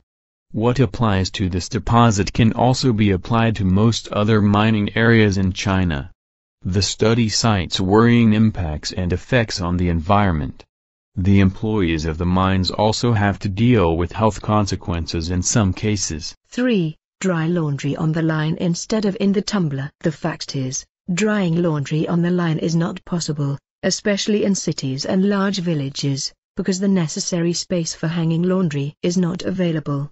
Drying clothes on the line is therefore simply impossible for the inhabitants of cities and large villages due to the lack of open-air places. If the house owners and property managers do not specially build and provide such places for hanging up laundry on lines in the open air, laundry hanging in the house is hardly possible in cities and large villages, with perhaps a few exceptions, because suitable terraces, attics and balconies would have to be available and provided by the house owners etc. for drying laundry on lines, but this is certainly not the case, because on the one hand this would require completely different construction methods for houses etc. in cities and large villages and would drive the construction costs up to immense heights. So the whole thing is illusory with regard to drying laundry on the line, because it is only possible where everything is and will be set up accordingly. 4. Drink tap water instead of buying bottled water.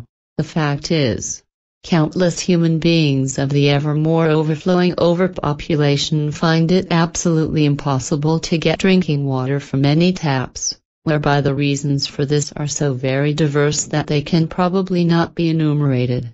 If one considers the need for pure mineral water, which cannot be taken or let out of the normal tap, which on the one hand is obtained solely and only from certain earthly sources and must be pumped out of the earth's interior, but on the other hand is unavoidable by many human beings due to health necessity to sustain life, then in this respect alone the suggestion drink tap water instead of buying bottled water is more than just considered an illusory. Many human beings are unable to drink tap water for health reasons, so they are just as dependent on buying bottled water as those human beings whose tap water is contaminated by chemically harmful substances or is otherwise dangerous to their health due to dirty and polluted influences. Millions of human beings in certain parts of the earth have no taps in their houses, huts, tents, etc., so they have to fetch and store their drinking water in bottles, barrels and other containers, often from kilometers away, from ground cisterns, springs or shops. Similarly, many other human beings depend solely on rooftop cisterns for their water needs during the rainy seasons and store the water in bottles, jars and containers for months at a time. When the above facts are considered, then the nonsense of saying, drink tap water instead of buying bottled water is very clear. Energy-saving tips from the FON, Federal Office for the Environment, equals irresponsible, illogical negative suggestion. 5. Buy seasonal vegetables instead of those from the greenhouse. The fact is, seasonal vegetables can only be bought if the corresponding planting and harvesting season is available, which means that only a certain period of time per year can be used for planting, harvesting, buying and eating. During the rest of the year, the human beings of the earth must provide themselves with other foodstuffs, which are not comparable with seasonal vegetables, but as a rule correspond to other foodstuffs of various kinds and must be stored correctly in order to remain edible. However, this storage, as well as the preparation for it, requires large amounts of electrical energy, as does the entire nationwide shipping, transport, sale and food preparation from these foods. Seasonal vegetables also usually require large amounts of electrical energy, because in today's technical, electrical and electronic world, all foodstuffs are somehow processed, controlled and sold via various energy channels. Just as food preparation is usually carried out using electrical and electronic energy, it is illogical that vegetables from greenhouses should not be bought, because they are usually planted, grown and harvested according to the same principles as vegetables grown in the open air, which means that in both cases chemical poisonous products are used to control pests and to help them thrive and grow. This is because the whole food business is dependent on it, because if nothing thrives and nothing grows, nothing can be sold and no profit can be made. Furthermore, the truth about greenhouse vegetables is that a lot of organic vegetables are planted, grown, nurtured, cared for and harvested in greenhouses, because in such plants, in particular, the least or no chemical toxins are introduced and are therefore not used. Many vegetables, usually seasonal vegetables, depend on the time during which they can be planted, grown and harvested, which can be the case both in the open and in greenhouses, whereby it normally makes practically no difference if everything is handled cleanly, correctly and in accordance with nature.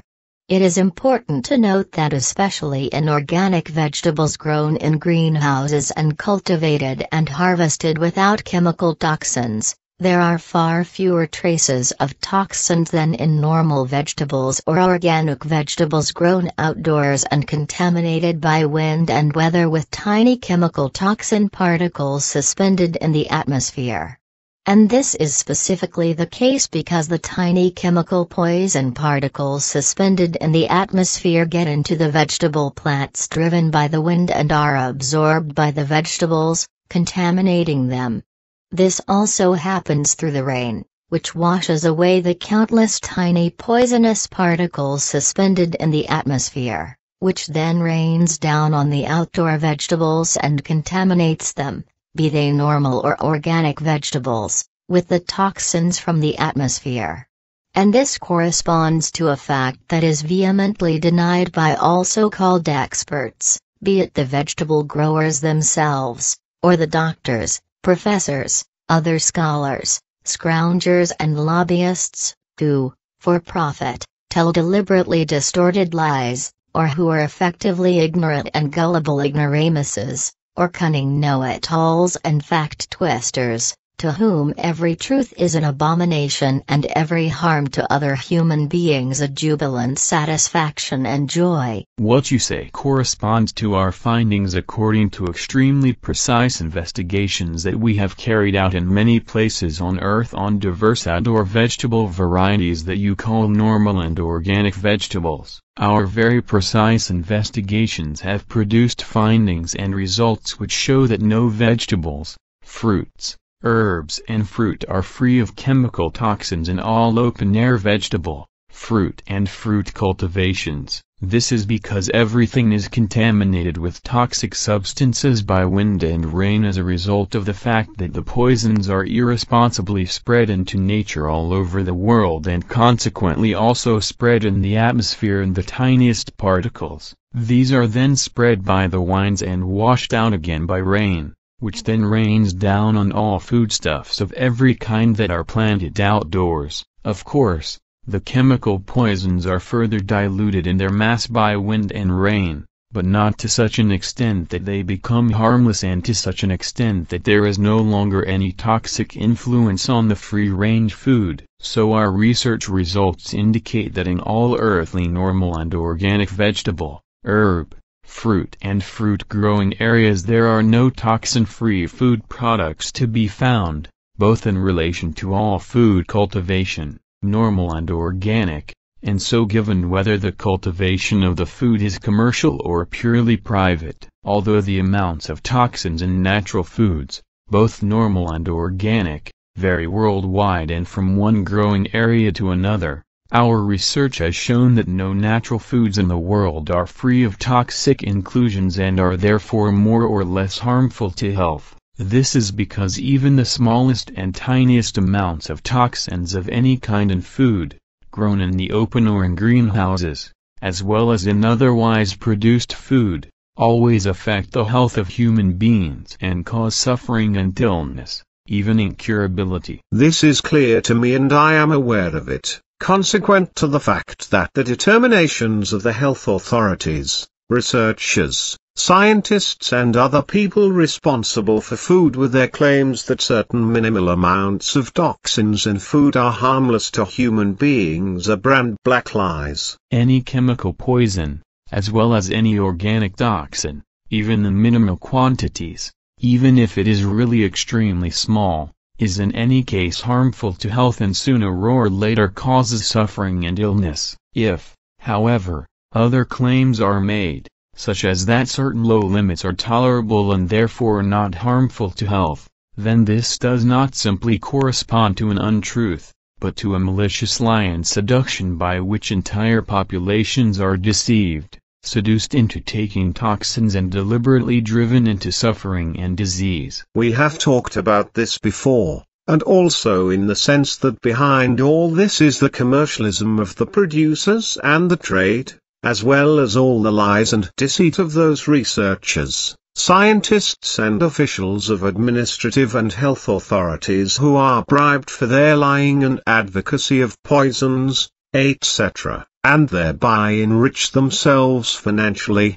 But to say any more about this is probably nonsensical, so I think I would better get on with commenting on the ill-considered and illogical energy-saving tips from the FN. Energy-saving tips from the FN, Federal Office for the Environment, equals irresponsible, illogical negative suggestion. 6. Eat pulses instead of meat. The fact is pulses of all kinds are good food, but that no meat should be eaten is nonsensical and probably indicates that the originator of the energy-saving tips is vegetarian or vegan inclined and thinks that only vegetarianism and veganism could ensure a good and healthy lifestyle and quality of life.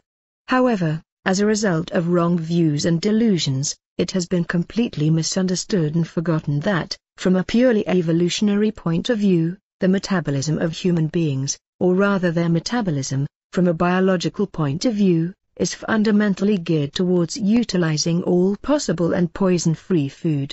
This means that human beings have been omnivorous from the earliest times and, moreover, have mainly eaten all the food that is beneficial to them and have also remained so to this day.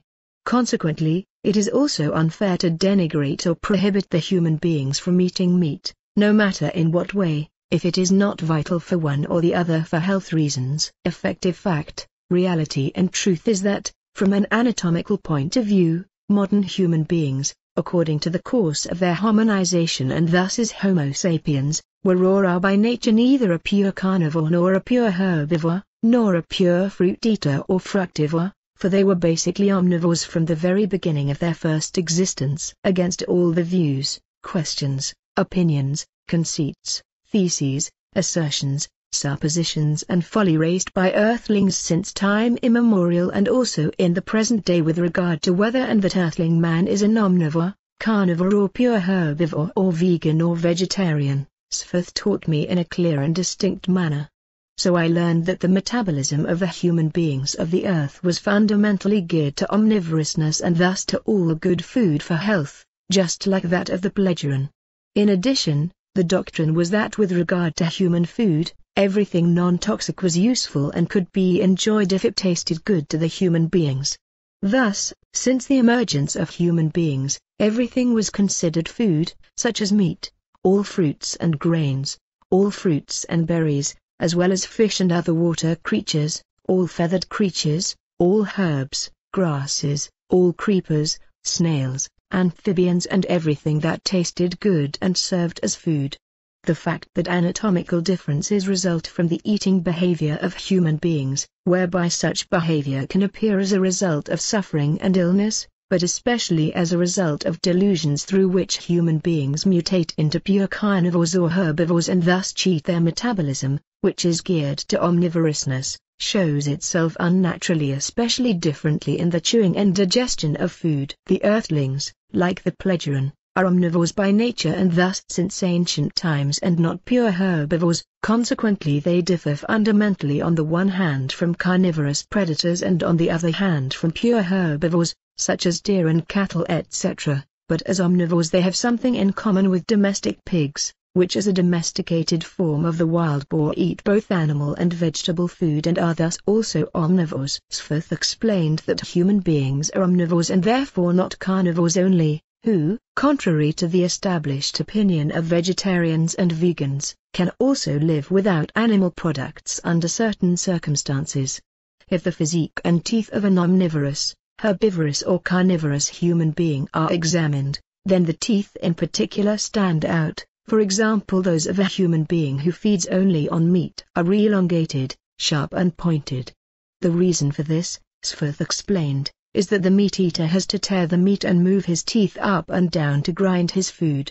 In contrast, the molars of a human being would form a kind of stump and only move sideways if he only ate vegetable food, because this had to be crushed and ground.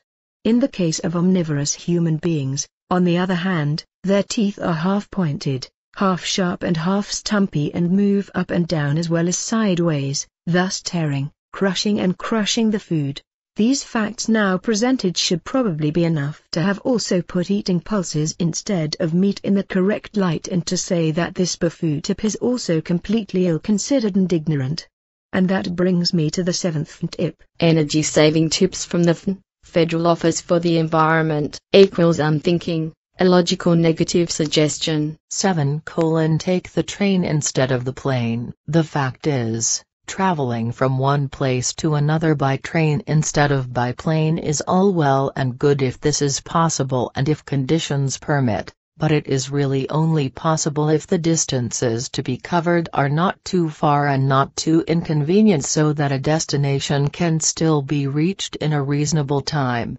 Faraway destinations that have to be reached in certain times cannot be reached by train, but only by aircraft in a reasonable period of time if, for example, fixed times have been agreed upon that have to be kept.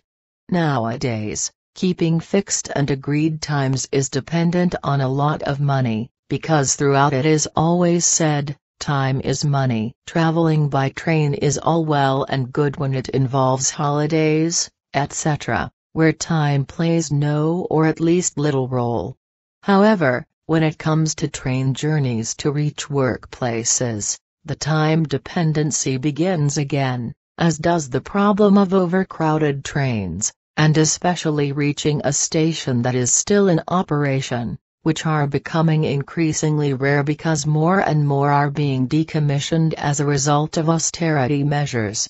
It is also becoming more and more difficult to get to railway stations because there are no bus connections to the stations and back to the place of residence in outer wards, or the bus services are drastically reduced. This puts the human beings of the outer wards at a tremendous disadvantage, as a result of which in many cases only the inhabitants of villages or towns close to the railway stations can use train services regularly or sporadically, while many human beings, often very elderly old people, in remote outer wards can only get to bus stations and railway stations and post offices by long walks and thus cannot use trains. And all this only because the railways and the post office are closing their necessary counters in order to be able to enrich themselves even more by excuses regarding necessity than is already the case, because their services are being driven up with ever more horrendous price surcharges and the upper bosses can pocket ever higher salaries.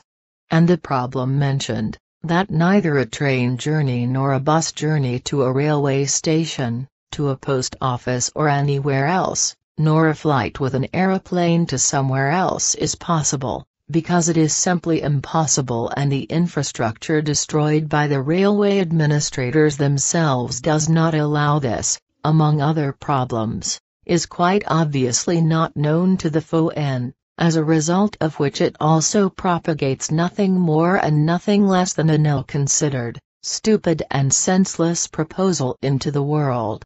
As far as the next energy-saving tip from the FON is concerned, there is also something to be said about it. Energy-saving tips from the Federal Office for the Environment equals unthinking, illogical negative suggestion. 8. Holidays nearby or in Europe instead of long-distance journeys. The fact is, that this statement is also not exactly characterized by much intellect, reason and intelligence, in relation to or in Europe instead of long-distance travel, because such a contradiction is directly ridiculous. Because even holiday trips out of the country and precisely to the far reaches of Europe can absolutely be described as long-distance travel and not as holidays in the vicinity. A holiday in the vicinity can only be considered and understood in this way, and can only mean that a holiday should only be taken in one zone area of residence and country, whereby all foreign countries must be excluded. This is precisely according to the old proverb, which in its effective origin was formed as follows: Why go far, for the beauty and goodness of home is so near. But in the course of time became, Why go far, for the good is so near. The addition or in Europe instead of traveling far away is absolutely nonsensical and effectively contradictory, because according to the whole statement, when it is looked at and considered logically, the meaning holiday nearby or in Europe instead of traveling far away is in itself inconsistent and contradicts itself, which also proves that neither logic nor the German language is mastered by the person who thought up and designed this energy-saving tip. However, as far as the effective energy-saving tip is concerned, which is probably meant by the incorrect and contradictory sentence presentation due to illogic and the failure to master the German language, it probably refers to the fact that no holiday trips should be made to distant countries outside Europe. Accordingly, the energy-saving tip in German should correctly be formulated as follows: no long-distance travel outside Europe, but only holidays in your own country and in Europe. This would then say exactly what is suggested and meant in writing, namely that holidays should only be taken in one's own country or in Europe. If, however, the old proverb is observed that says why go far afield, for the beauty and goodness of home are so close at hand, then this can very well be brought into connection with holidays close by and understood in such a way that no long-distance journeys should be made for holiday purposes that take place outside one's own home country, although the nearby neighboring countries can still be taken into consideration. This is to be seen and evaluated in this way because the term long-distance travel means that these are trips to faraway places, whereby since time immemorial a very specific definition has been used, namely trips overseas, to the USA, Asia, Australia, Canada or Africa, etc. The term long-distance travel is also used to refer to trips to other countries. As a rule, a flight has to be booked for this, in order to be able to cover the great distances more quickly, or a long-distance journey has to be made by ship. This is also the case with a cruise with all its amenities on board, although this is also to be classified under the motto of holiday or long-distance travel, because a cruise and a holiday flight are only a means to an end. In order to be able to see distant countries, etc., the cruise passengers tend to look more at the cost of the trip. The long-distance travelers tend to look at the price and the great travel comfort and to be able to brag and shine afterwards about where they have been everywhere. In reality, however, they have learned nothing about the lives and living conditions of human beings, nor about the historical and contemporary history of the countries they have carelessly traveled to, but have empty skulls and remain stupid and ignorant. The fact is that when people go on long-distance journeys, on the one hand it is only the attraction of the new and different that lures them, as well as the subsequent behavior of being able to boast that, allegedly, they once got to know a completely different culture, whereas in reality there can be no question of having got to know it at all. Asian temple towns are only walked through, the Grand Canyon is briefly seen, elephants are ridden through jungles specially prepared for tourists, or harmless sharks used to human beings are swum in the sea, but nothing, absolutely nothing, is explored and nothing is learned.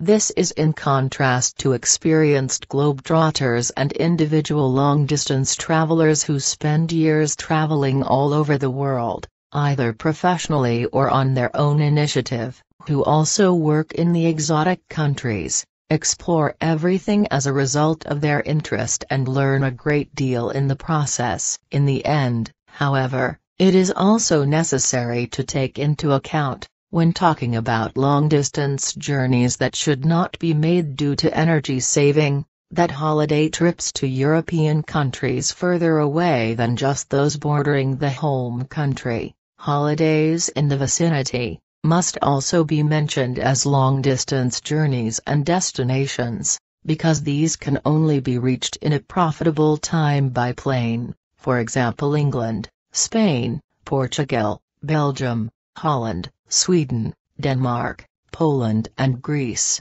etc., if we start from Switzerland.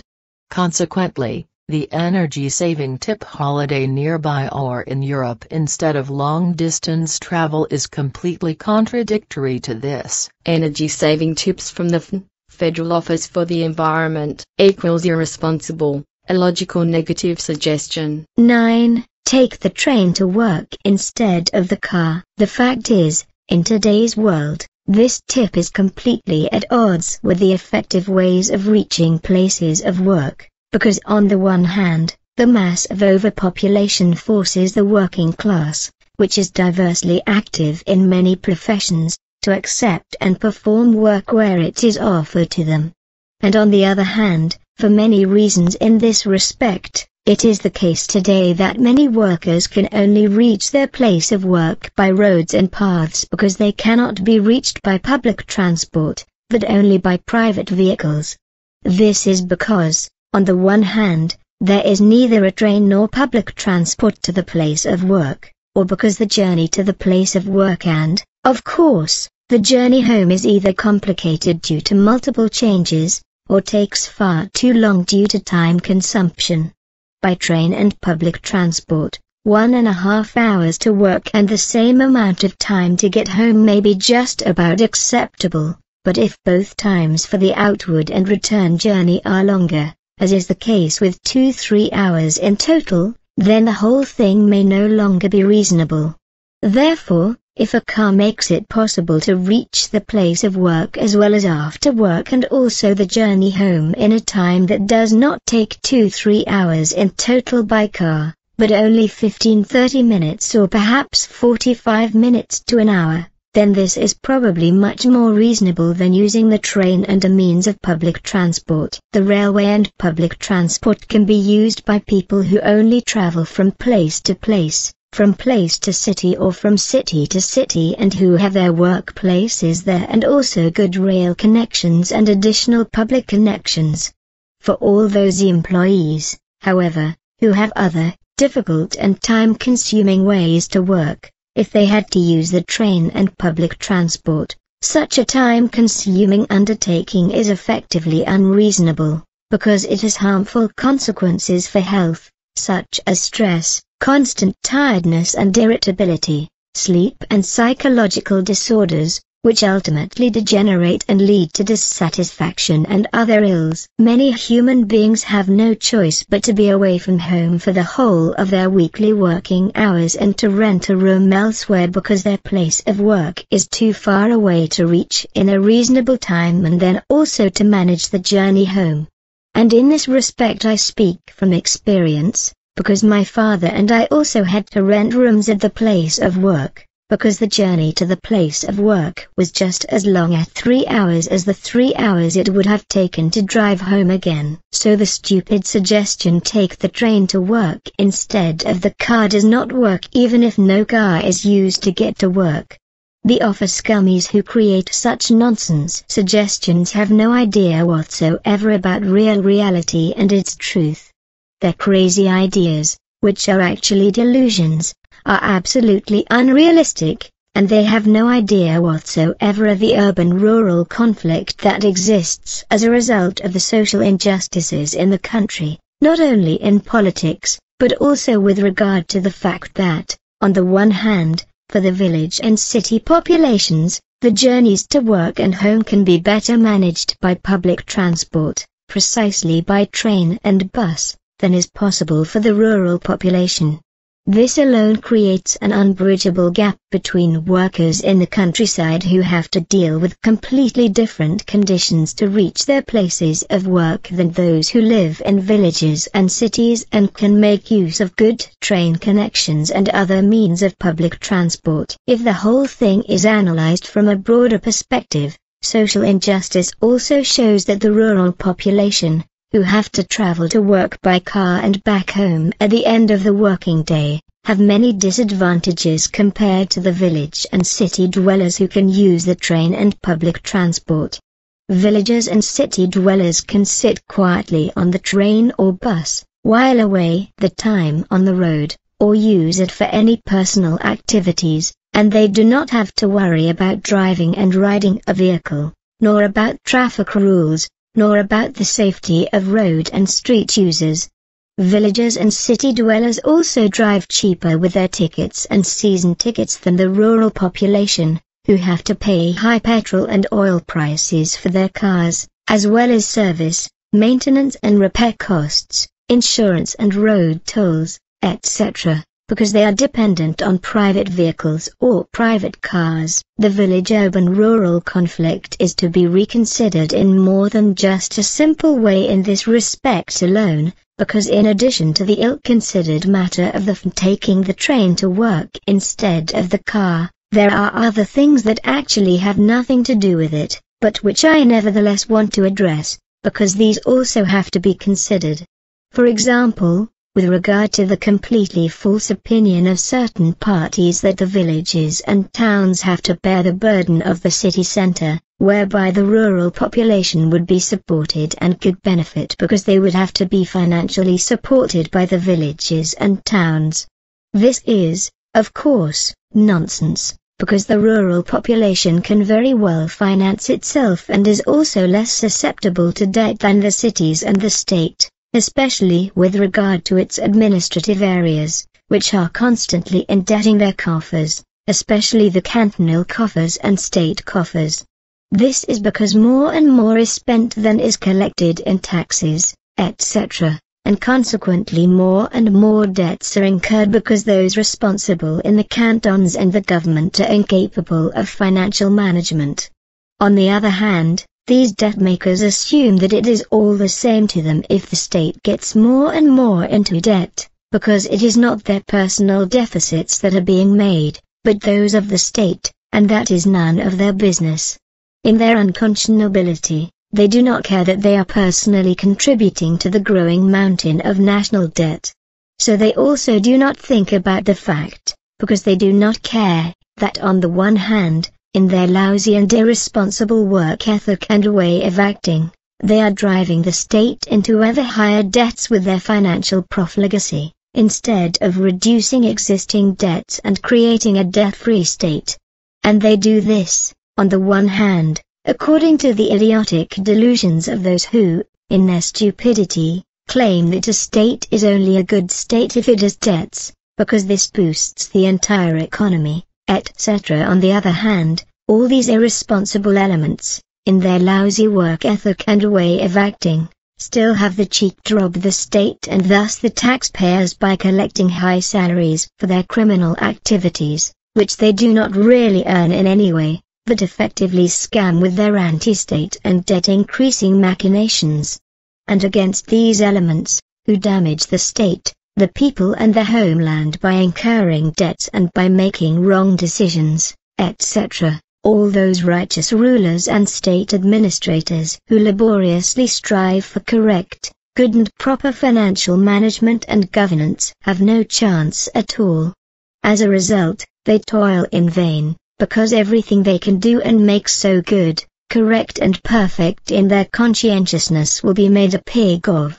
In the end, their righteousness is still rewarded by the fact that they are vilified for their efforts to bring the state up to scratch and to create freedom from national debt, which could then also lower the tax rate for the people. If, however, a good and righteous person comes into the financial administration, such as a Moura in Bern, for example, who is able to manage the financial system well and correctly and, instead of incurring debts, is able to save and generate finances for debt reduction, then this is rewarded with all his efforts and success being made a pig of and being squandered again in short order by other officers and financially incompetent elements. This is only said in passing, because it is a disgrace for all those who act in this pathetic and irresponsible manner and destroy the hard work of people who do their duty in their office well and correctly and are pushed into the mud as thanks for it. Energy saving tips from the Federal Office for the Environment equals irresponsible, illogical negative suggestion. 10. Form carpools instead of sitting alone in the car. The fact is, when this energy-saving tip is put under the microscope, then it corresponds to something that must be thoroughly considered from two sides, because carpooling offers both good and noteworthy advantages, but also tangible and not insignificant disadvantages.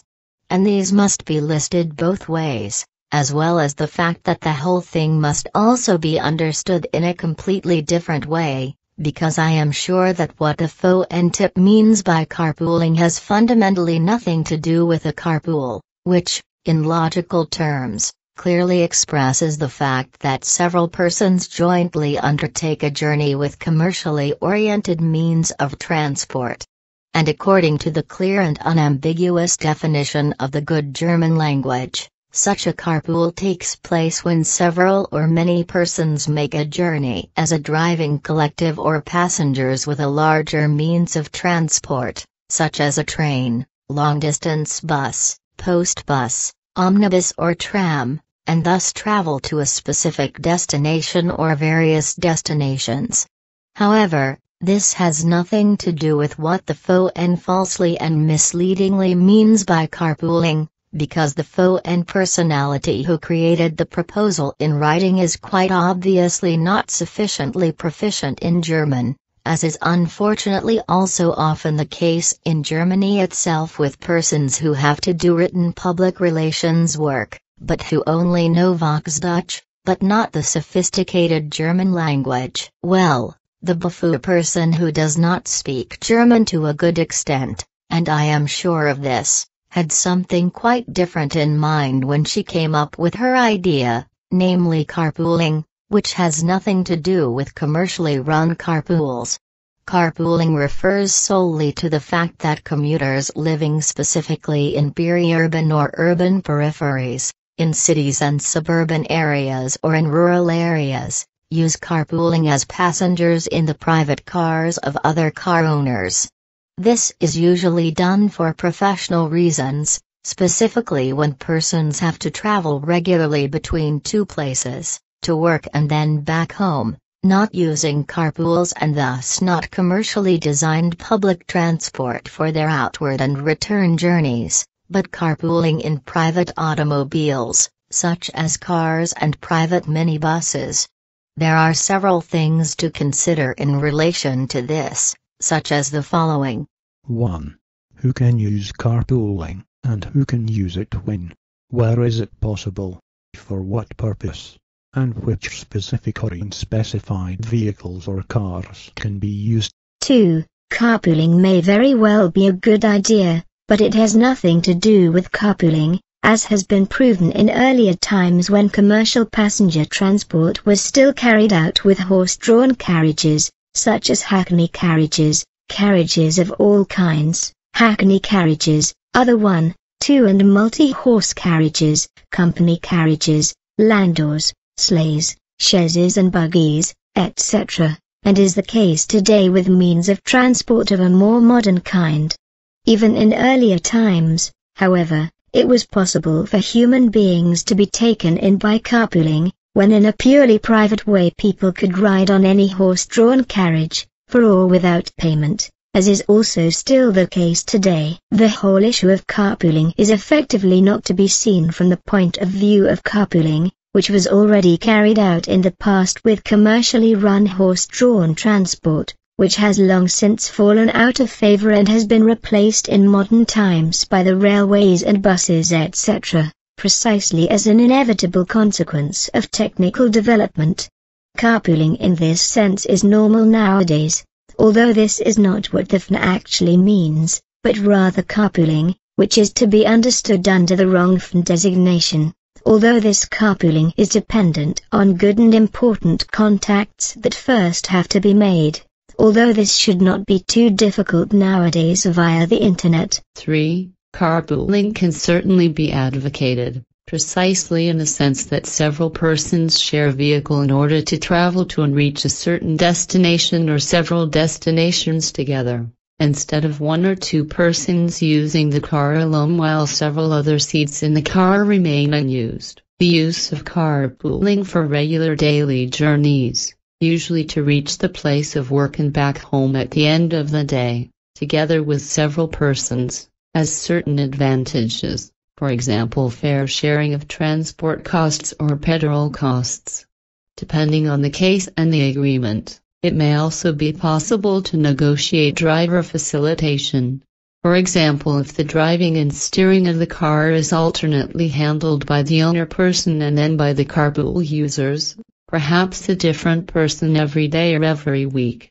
It is also appropriate that all those who take part in such a car-sharing scheme and who have their own vehicle use it and make it available when it is their turn to drive the car. One-off or sporadic carpooling is a different situation, because there are significant differences, which are also scheduled differently and cannot be assessed in the same way as a rule. On the one hand, carpooling for work and home is designed for specific times and also for the medium or long term, while on the other hand, one-off or sporadic carpooling is only used for different purposes and a specific route is only traveled once or only sporadically. It is also unlikely that a person who uses the carpooling service in this way will drive the vehicle himself and will usually, with exceptions, also pay a fee to the car owner for the journey. In principle, costs can be saved in any case when using carpooling, be it commuters who commute to work every day and back home at the end of the day, or one-time users or sporadic users of such carpooling. 4. In fact, carpooling involves traveling considerable distances, which of course involves immense costs, as is also the case with carpooling by commercial public transport, although, as already mentioned, carpooling can save a lot if petrol costs can be shared among several carpoolers. Another plus point for carpooling is the time saved, which can be quite enormous depending on the volume of traffic and the way of driving, whereas otherwise this is not the case with carpooling because commercial public transport operates according to fixed timetables and the times calculated for it have to be adhered to. Carpooling in particular can be very good and time-saving if, for example, children regularly or sporadically have to be taken privately by car to school or elsewhere and then also picked up again. In such carpooling situations, Neighboring children who are friends can also be included in an arranged carpool and looked after by the driver during the journey, which means that the other parents, as a rule probably the mothers, can use their time elsewhere for housework or other activities. The use of carpooling also reduces the volume of traffic and thus also brings great benefits for nature as a whole and its fauna and flora, as well as for the atmosphere and thus for the climate, the entire environment including humanity. This is because only one car is used for several persons when using car sharing, and not 3 or 4 of the car sharing users, which means that 3 to 4 cars produce less climate damaging CO2, which also means that the atmosphere is less polluted. 5. The advantages mentioned so far must of course also be weighed up against disadvantages, which are also not always insignificant when using car-sharing services and do indeed occur time and again. Unfortunately, the benefits and harms of carpooling must also be considered and weighed up, be it in terms of accidents, which are becoming more numerous, more dangerous and more deadly as a result of the ever-increasing volume of traffic, or be it due to any other circumstances. Another major disadvantage arises, for example, in the relationship that in the case of agreed and thus fixed carpooling, a dependency arises among the carpooling partnership, because in this way a fixed obligation is entered into and this must be adhered to. If, however, the obligation cannot be fulfilled at short notice, this can lead to considerable and even enormous difficulties, which can even cause and entail legal action, legal proceedings and claims for damages, which can be very costly under certain circumstances. Similarly, this can also be the case if carpooling is only used once or sporadically and difficulties arise in this way. If a person does not drive a car, then all other persons who use the carpooling service are inevitably dependent on other persons driving the car and, as the saying goes, are at the mercy of the person who is responsible for driving the car. Particular attention must be paid to this if the driver is under enormous psychological pressure, which, however, cannot be recognized by laypersons without the appropriate expertise, and consequently this is to be assessed as a serious and dangerous disadvantage. If the driver is inattentive, slow in perception, flexibility and reaction, or even inhibited, then this corresponds to a factor that is not only a disadvantage, but is also life-threatening in relation to driving and steering a car, both for him, herself and for the passengers and road users on the road. In the case of carpooling, insurance cover for carpool users must be compulsory, just as they must also have their own accident insurance and personal liability insurance, just as the owner must have appropriate liability insurance and passenger insurance for their car to cover personal injury, just as this must be the case for commercial carpooling with public transport, which covers costs for doctors, medicine, hospitalization and possibly disability or death in the event of an accident, etc. And with this I have once again said in plain language what I must necessarily say again and again, as I have always had to, because the eyes and senses of the earthlings must be opened, for which, however, I expect no thanks and also reap none, but am attacked in the opposite direction and insulted as a defeatist, a liar and a cheat, a sick crank and an insane do-gooder. But I do not care, because I know that I am right and that the future will be very bad if all the degenerated evils of destructive machinations by Earth human beings and their rampant overpopulation are not put to an end, which can only happen through a worldwide birth stop lasting several years and a worldwide strictly controlled birth control. This can only be done by a worldwide birth stop of several years and a strictly controlled birth control all over the world. in the way that first no offspring can be brought into the world for certain years, and then the production of offspring is strictly controlled and monitored by the state. And this must be the case because every newborn earthling, in order to preserve and prosper its life, etc., makes many other degenerate machinations unavoidable, through which the planet Earth is further harassed, nature and its fauna and flora destroyed and annihilated, as well as the climate driven more and more into a hopeless climatic catastrophe. But if I now have to add something to what I am sensing when I think about today's hopeless traffic volume, which in my opinion will soon be a chaos that can no longer be controlled, then this is probably no surprise for the future, because even back in the 1960s, when I was over 20 years old, I saw that in densely populated agglomerations, public transport was used much more than in peri-urban and rural areas. I think that even at that time, it was not simply the topography or the geographical location and also not the quality of the transport services that were responsible for these differences.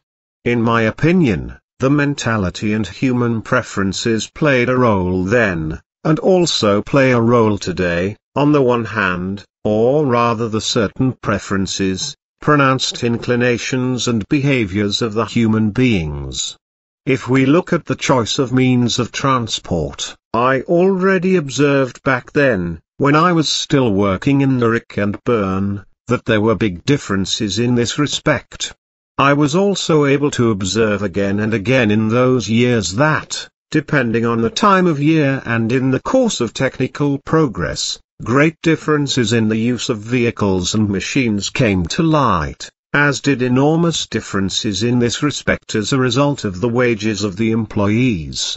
And it was precisely in this respect that I was able to perceive what was thereby expressed in many different ways, also in relation to the fact that higher earners afforded more expensive and luxurious cars than was possible for the lower earning working class, who had to make do with cheaper vehicles, such as the VW Beetles produced in Germany, the French Citroën 2CV Duck corrugated iron barracks, Wikipedia, 1949–1990, the Renault R4, Wikipedia, 1961–1992, and the Italian Fiat Cinquecento, Wikipedia, 1957–1975. etc. I also noticed that slowly but surely, more and more human beings were using their cars to commute between home and work, which meant that the commercial carpool vehicles were used less and less.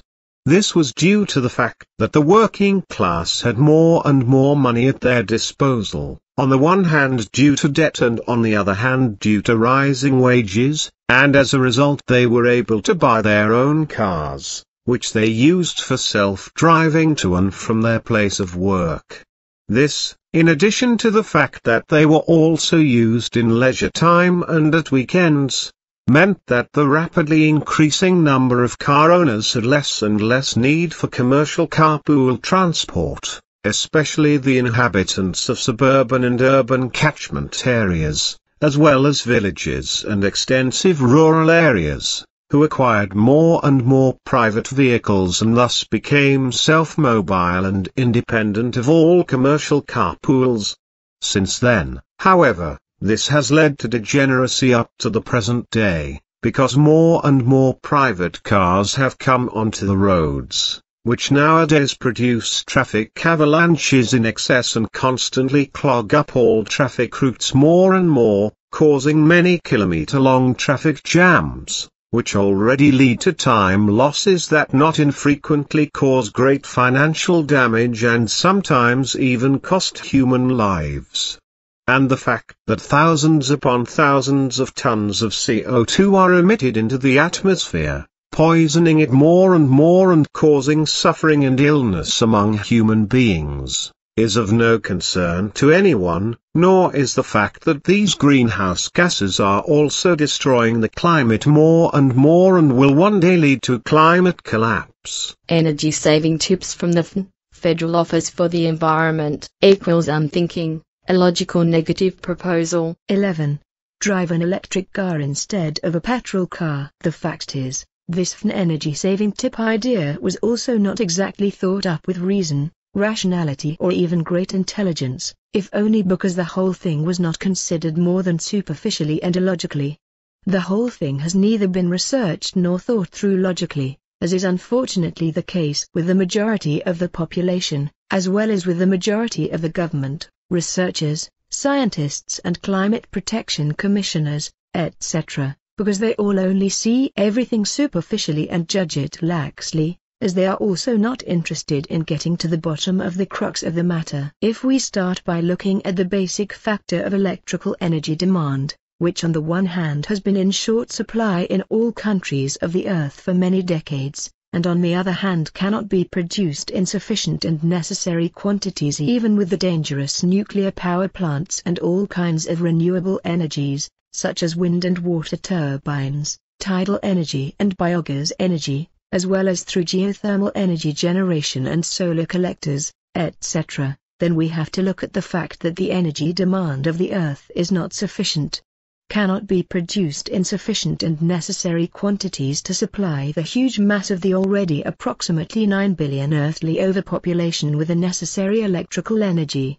Then the energy-saving tip is not only to be judged as ill-considered, but effectively as pathological stupidity and as erroneous. And this is even more the case when one considers that the earthly human population increases by around 100 million more births every year, which also become dependent on electrical energy in various ways. This is in addition to the fact that every year around 100 million human beings also reach adulthood, whereby they legally acquire the right to purchase a car and thus be allowed to drive around as road users. So more and more cars are being put into operation and put on the roads, which will get steadily worse in the future due to the rampant overpopulation that is also spreading further and further into all rural areas worldwide. Cars can still be run on petrol, gas and diesel thanks to the Earth's resources and exploitation, but the Earth's resources are slowly but surely dwindling and will eventually run dry, which is why electric vehicles are now being built and are becoming very popular. However, the fact that this will lead to an ever-increasing demand for electrical energy and that the shortage of electricity will rapidly increase over time and that ultimately it will no longer be possible to produce enough, is not being considered. In the end, it will be the case that huge areas of land that are still fertile will be converted into energy landscapes and masses of forests will be cleared and plundered, where only huge solar collector fields and wind turbine areas as well as geothermal power plants, etc., will be left standing in order to produce more and more electrical energy. This, instead of then using the lands for the ever more immense and precarious food demand and thus for the increasing food cultivation for the madly and inexorably growing overpopulation. Assessing the energy problem correctly requires a lot more than crooked ideas and energy-saving tips by the grace of stupidity, because first of all a distinction must be made between conventional energy sources and renewable energy sources. Conventional in this respect are the basic earth resources oil, natural gas, wood and coal, but nuclear fission must also be included, the nuclear fission of atoms, which produces radioactivity and gamma radiation, among other things, as well as various other properties. And on this subject I think that something probably needs to be explained, although I cannot get involved in nuclear physics because I know next to nothing about it and can only say a little about it from my general knowledge of nuclear reactors. Nuclear fission as a whole is a plant called a nuclear reactor, as well as an atomic reactor or atomic pile, which serves as a nuclear power plant in which regulated, continuous nuclear fission chain reactions take place on a macroscopic or technical scale visible to the naked eye.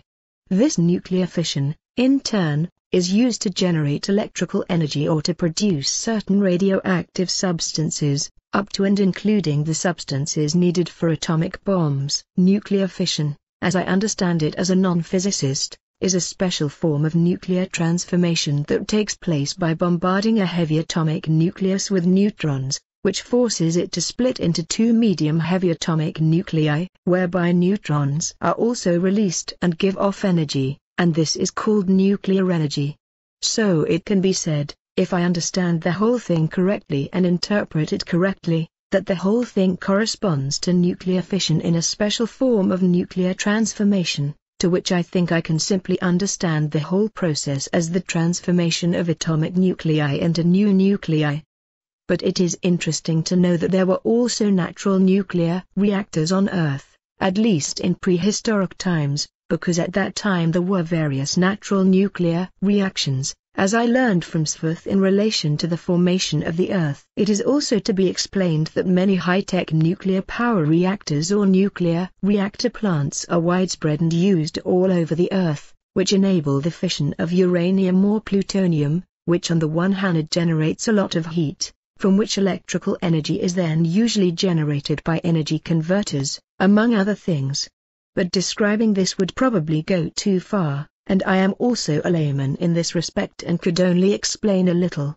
What I can say, however, is that in addition to nuclear power plant reactors, so-called research reactors are also used for the production of free neutrons, whereby these are used for material research, but also for the production of certain radioactive nuclides that are used for medical or other functions and projects. I also have to say, and I think this is particularly important, that the populations of all states are being cheated and deceived with regard to nuclear power plants, namely with regard to nuclear reactors, because when the populations are told that a nuclear power plant will be built, this does not usually mean that only one nuclear reactor will be built in one place.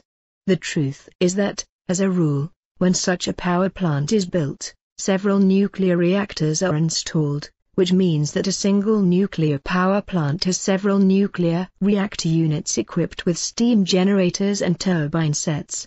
Turbine sets are combinations of interconnected rotating machines or a turbine and a generator whose shafts are usually connected by a coupling, whereby these machines are necessary for the actual generation of electricity. My meager knowledge in this respect corresponds to my limited knowledge of power plant technology, which I acquired during a technical discussion with an energy expert. As I recall, in the late 1950s and early 1960s there was a real nuclear euphoria throughout the world, resulting not only in cries for nuclear power plants everywhere, but also for nuclear-powered road, water and air vehicles and even rockets and spaceships.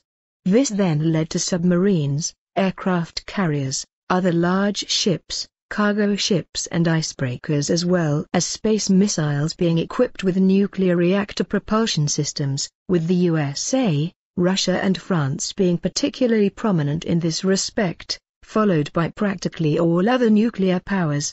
However, the fact that there were great dangers from the use of nuclear energy from the very beginning was not taken into account and was even mendaciously denied until there were explosions, as in Chernobyl and Fukushima, where supercauses created effective death zones and where there is also a danger of further supercauses today and in the future. This is because an accident with devastating consequences can happen at any time in any nuclear power plant, because neither is earthly technology perfect in any way, nor are earthlings able to control it in such a way that something would be absolutely foolproof. The normal operation of nuclear power plants, nuclear waste storage facilities and nuclear waste transports alone poses great dangers, as well as emitting dangerous radioactive radiation that causes cancer in the human beings exposed to it, damages the genetic makeup and ultimately leads to death. All this in relation to conventional electrical energy or electricity generation by nuclear power plants, whereas energy power plants for electricity generation are almost harmless, such as those that use water power, wind energy, solar energy, biomass and geothermal energy or geothermal heat. The whole energy problem consists mainly in the fact that today, tomorrow and in the future two different forms of energy sources will play a major role, whereby of course the world's resources in particular must also be called into question, because they will not suffice for much longer as a result of the irresponsible exploitation by overpopulation and its unstoppable further growth. Also, the majority of the growing overpopulation, as a result of its sheer imbecility and roaring irresponsibility, will be followed in the future by a manifold collapse, caused by its growth irresponsibility and commensurate with its criminal actions, which will no longer allow it to prosper.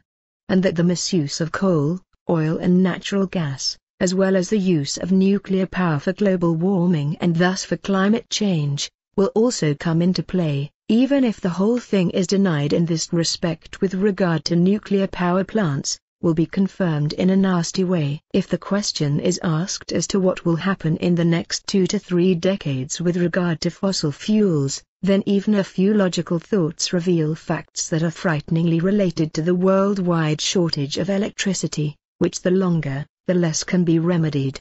This is because, against all reason and responsibility, the Earth human beings continue to carelessly increase their massive humanity and do not implement a birth stop and birth control for several years, with the result that every newly born Earth human being contributes to the coming and inevitable climate catastrophe from an early age and does so more and more in the course of his or her life. Primary energy sources are still used to generate electricity, and if we look at the energy mix in relation to global consumption as a whole, calculations show that fossil fuels such as oil, coal, wood and natural gas account for approximately 65%, uranium for operating nuclear power plants for 17% and renewable energy sources for 18% of global electricity generation. This ratio will be maintained for a long time, also in the next 2 decades. And also when more renewable energy sources are developed and these increase to approximately 22 to 24% worldwide.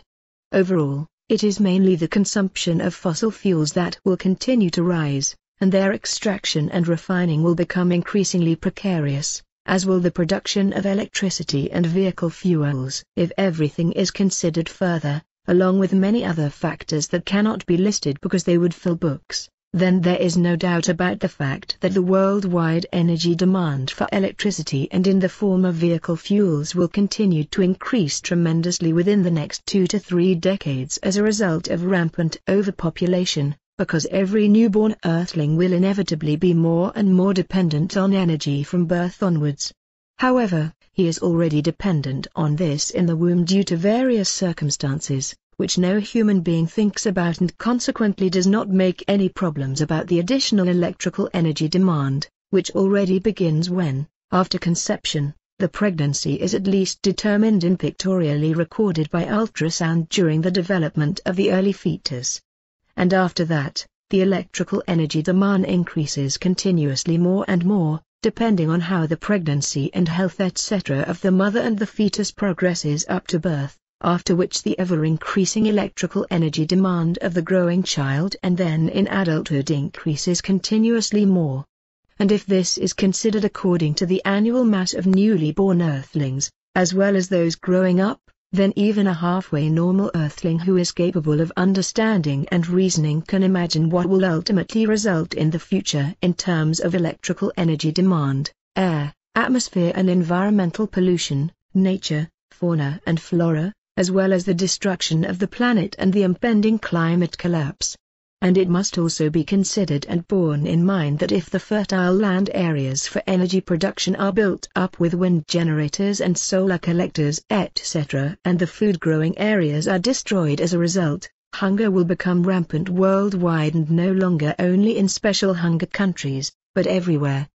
And when the forests are cleared in order to gain land for the cultivation of potatoes and other food crops, then the greatest catastrophe of Earth human beings is approaching, which will be caused by the guilt and criminal machinations of overpopulation, if the madness of the endlessly growing world population is not stopped by stopping and controlling births. With the further rapid increase in overpopulation, there is not only an increase in the demand for electrical energy, as well as food, but also the demand for housing, farm buildings and roads, etc., whereby more and more fertile land is built up and destroyed, and thus the land for growing food becomes increasingly scarce. Through all this, the whole world is being changed in such a destructive way that, due to the indisputable fact of declining economic growth, most developing countries will inexorably work more and more rapidly towards decay and ruin in the next 2 to 3 decades and will eventually fail completely. And the fact that for years there has been an unmistakable worldwide urge on the part of human beings for ever faster education, especially with regard to modern electronic technology and various sciences, does not, contrary to all the lies of statisticians and well-known organizations, have any effect on general declines in birth rates, because birth rates continue to rise year after year, with the result that the climate is being more and more destructively influenced by the constantly growing human beings. And the fact that the industrialized countries continue to invest more and more in these countries year after year does not change the whole disaster, not even in the sense that huge amounts of these investments disappear into dark channels and some of the people in power etc. in these countries enrich themselves with them. On the other hand, large amounts of these investments also find their buyers as bribes, just as aid organizations of all kinds enrich themselves with donations from bona fide, generous and compassionate helpers by collecting, legally secured -40% of the donations for their own expenses and remuneration for their oh-so-benevolent aid work. Well, the intensification of economic relations between the industrialized countries and the developing countries is also to be looked at and considered, because since there is neither a birth stop nor birth control, there will be about 1 billion more human beings living in them within another decade or in 1 decade, making all the world's problems much bigger than they already are today. And it will be inevitable that hundreds of thousands and even millions of human beings from all the developing countries will migrate to the prosperous industrialized countries in the next 2 decades, as well as afterwards, and want to live there, the beginning of which has already been created in the course of the last few years as a result of the intelligent ignorance of the German Chancellor Angela Merkel with her welcome culture. The fact that human beings from larger and richer countries such as Brazil, China, India, Australia and South Korea are moving to Western industrialized countries has also been apparent for a long time, as has the fact that the entrepreneurial business enterprises of the countries mentioned are increasingly not only integrating themselves into the world market, but are also spreading out in the industrialized countries and buying up huge areas in the developing countries and making huge profits with their businesses. This is helping many people in various strata of the population to find work and a better life, although the majority of the population is not getting out of poverty.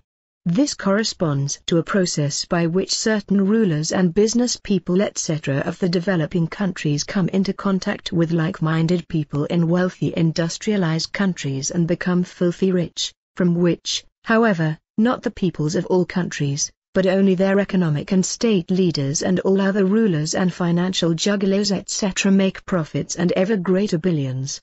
They can make profits and shovel ever greater sums of billions onto their side. The whole of this has spread enormously quickly throughout the world in the last few decades, but all those in power, all those involved and all those who profit from it have been very careful to keep quiet about it, not to tell the people and thus not to tell the general public.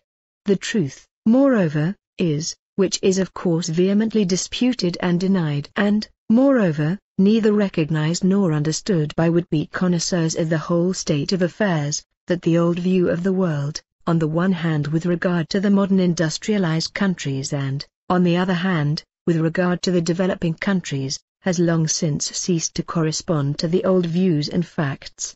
The fact is that the advent of globalization has changed everything, allowing countries such as Brazil, Indonesia, China, South Africa and India, etc., to explosively increase their annual economic output and flood the world with goods and commodities. And that the whole thing will continue like this in the coming decades is something that people do not want to understand, although it goes without saying that energy prices are already rising worldwide, and also, despite more energy-saving machines, vehicles and devices of all kinds, the demand for electrical energy will increase extremely quickly and enormously in every respect. This is not only happening in the industrial sector, but also in the hospitality industry, the national economy and households, whereby we must also not overlook the greatly increased tourism, which in many ways requires an enormous amount of energy. All this also results in the fact that the worldwide demand for energy is increasing at an ever more horrendous rate. And another fact is also that worldwide there is no more economical use of energy resources, so that every admonition and declaration regarding the need to save energy will go out like a sound and vanish like smoke. Even any improved technology and more efficient use of energy that are introduced have no chance of improving anything. On the contrary, they are used to make things even worse in the old style. The economic growth that is also increasingly taking place in the emerging developing countries has the consequence that a certain prosperity is also rising in these countries and ensures that the same criminally insensitive actions are taken with regard to every unnecessary energy consumption as in the prosperous industrialized countries. And with that, I think I have once again touched on the most important facts that cannot be repeated enough and need to be mentioned over and over again until they perhaps make some earthling or other think for once. Although I know very well how you always carefully think through and analyze any facts you pick up, you then always amaze me when I hear your conclusions. Now you amaze me with what you say, although I do not think we need to confer about it. But look at this newspaper picture and what is written about it. What do you think about it? Although I am also interested in when the Europeans actually settled on the American continent, long after the Chinese and then the Vikings had been there. Your father Sforth said that the Europeans were over there quite early. By Michael Mannheimer, January 24, 2019, to the picture, USA. The Deadly Superpower, and title, 6 Million Dead, 40 Years of U.S. War Crimes. Therefore, the Plejarin explained the following. Our extensive and detailed annals, which we have also kept since the founding of the United States of America, cover completely all the armed conflicts from the beginning and all the warlike, intelligence and terrorist activities of the USA in every respect.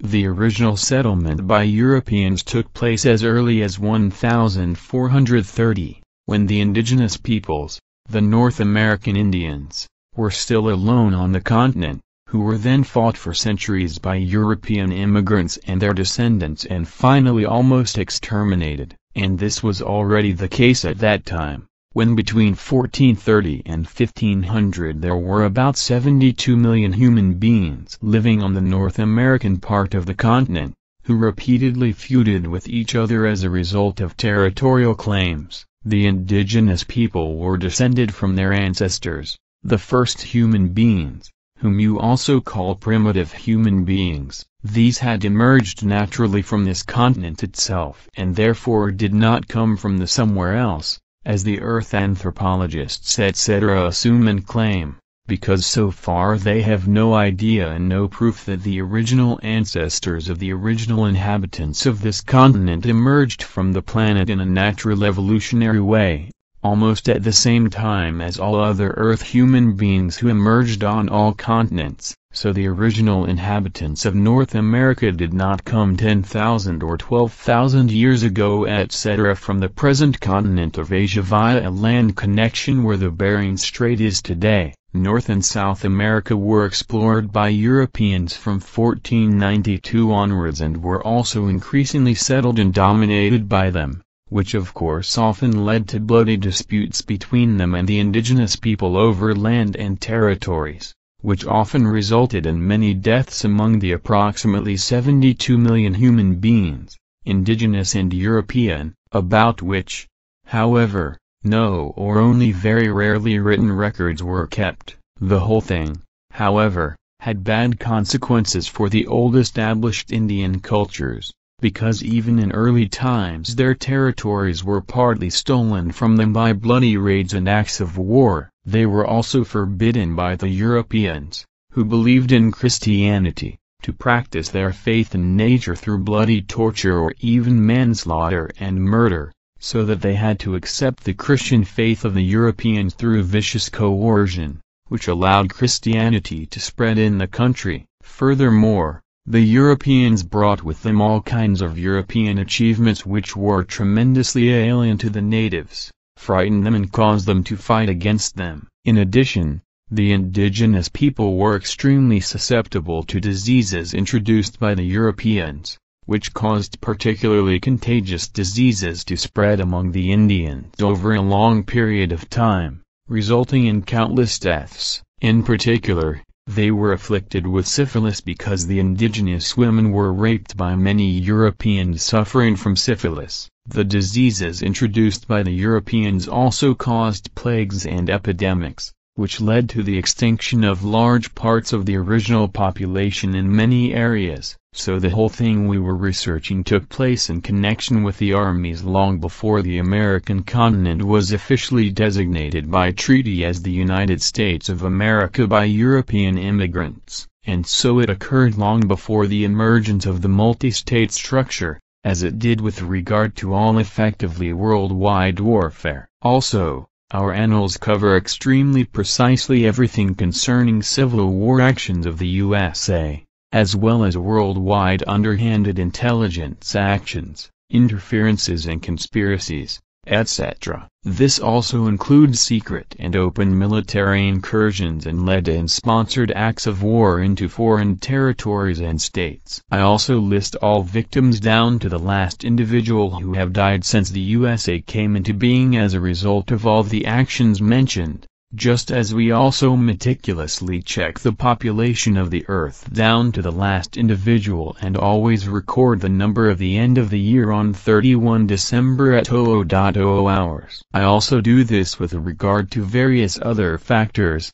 such as the total number of deaths caused by the above-mentioned US-American machinations, which correspond to nothing other than unscrupulous, degenerate and often massacre-like Secret Service operations and war crimes, as well as monstrous criminal intrigues and treasonous and terrorist crimes, etc. Our very accurate records prove that unconscionable treason, inhuman war crimes, threats, intrigues, coercion and slander by the USA against those who trust them and their allies have been the rule since time immemorial and continue to be so to this day. All our findings prove that the USA only enters into familiarities and alliances with other states as a sham in order to deceive, defraud, coerce or, if necessary, to attack them at gunpoint and to bring them under its rule and exploit them. In our way it is given that we meticulously record everything and anything in our annals and accumulate certain dates,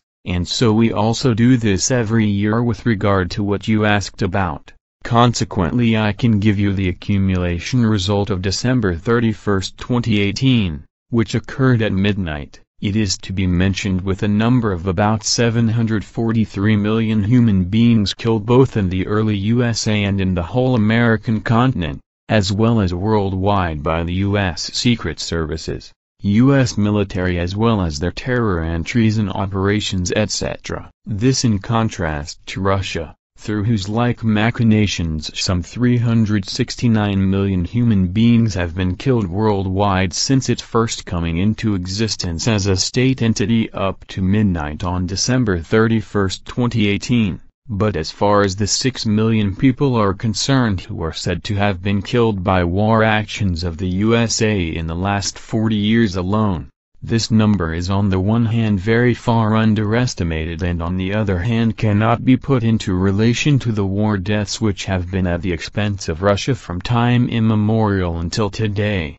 also of the USSR etc., because the extremely exaggerated estimated 130–200 million do not correspond for the most part to war actions with foreign states, but to criminal internal murder actions of criminal dictators etc. Thanks, your explanations coincide with your father's, but it was good to hear them, because some things I did not remember so well.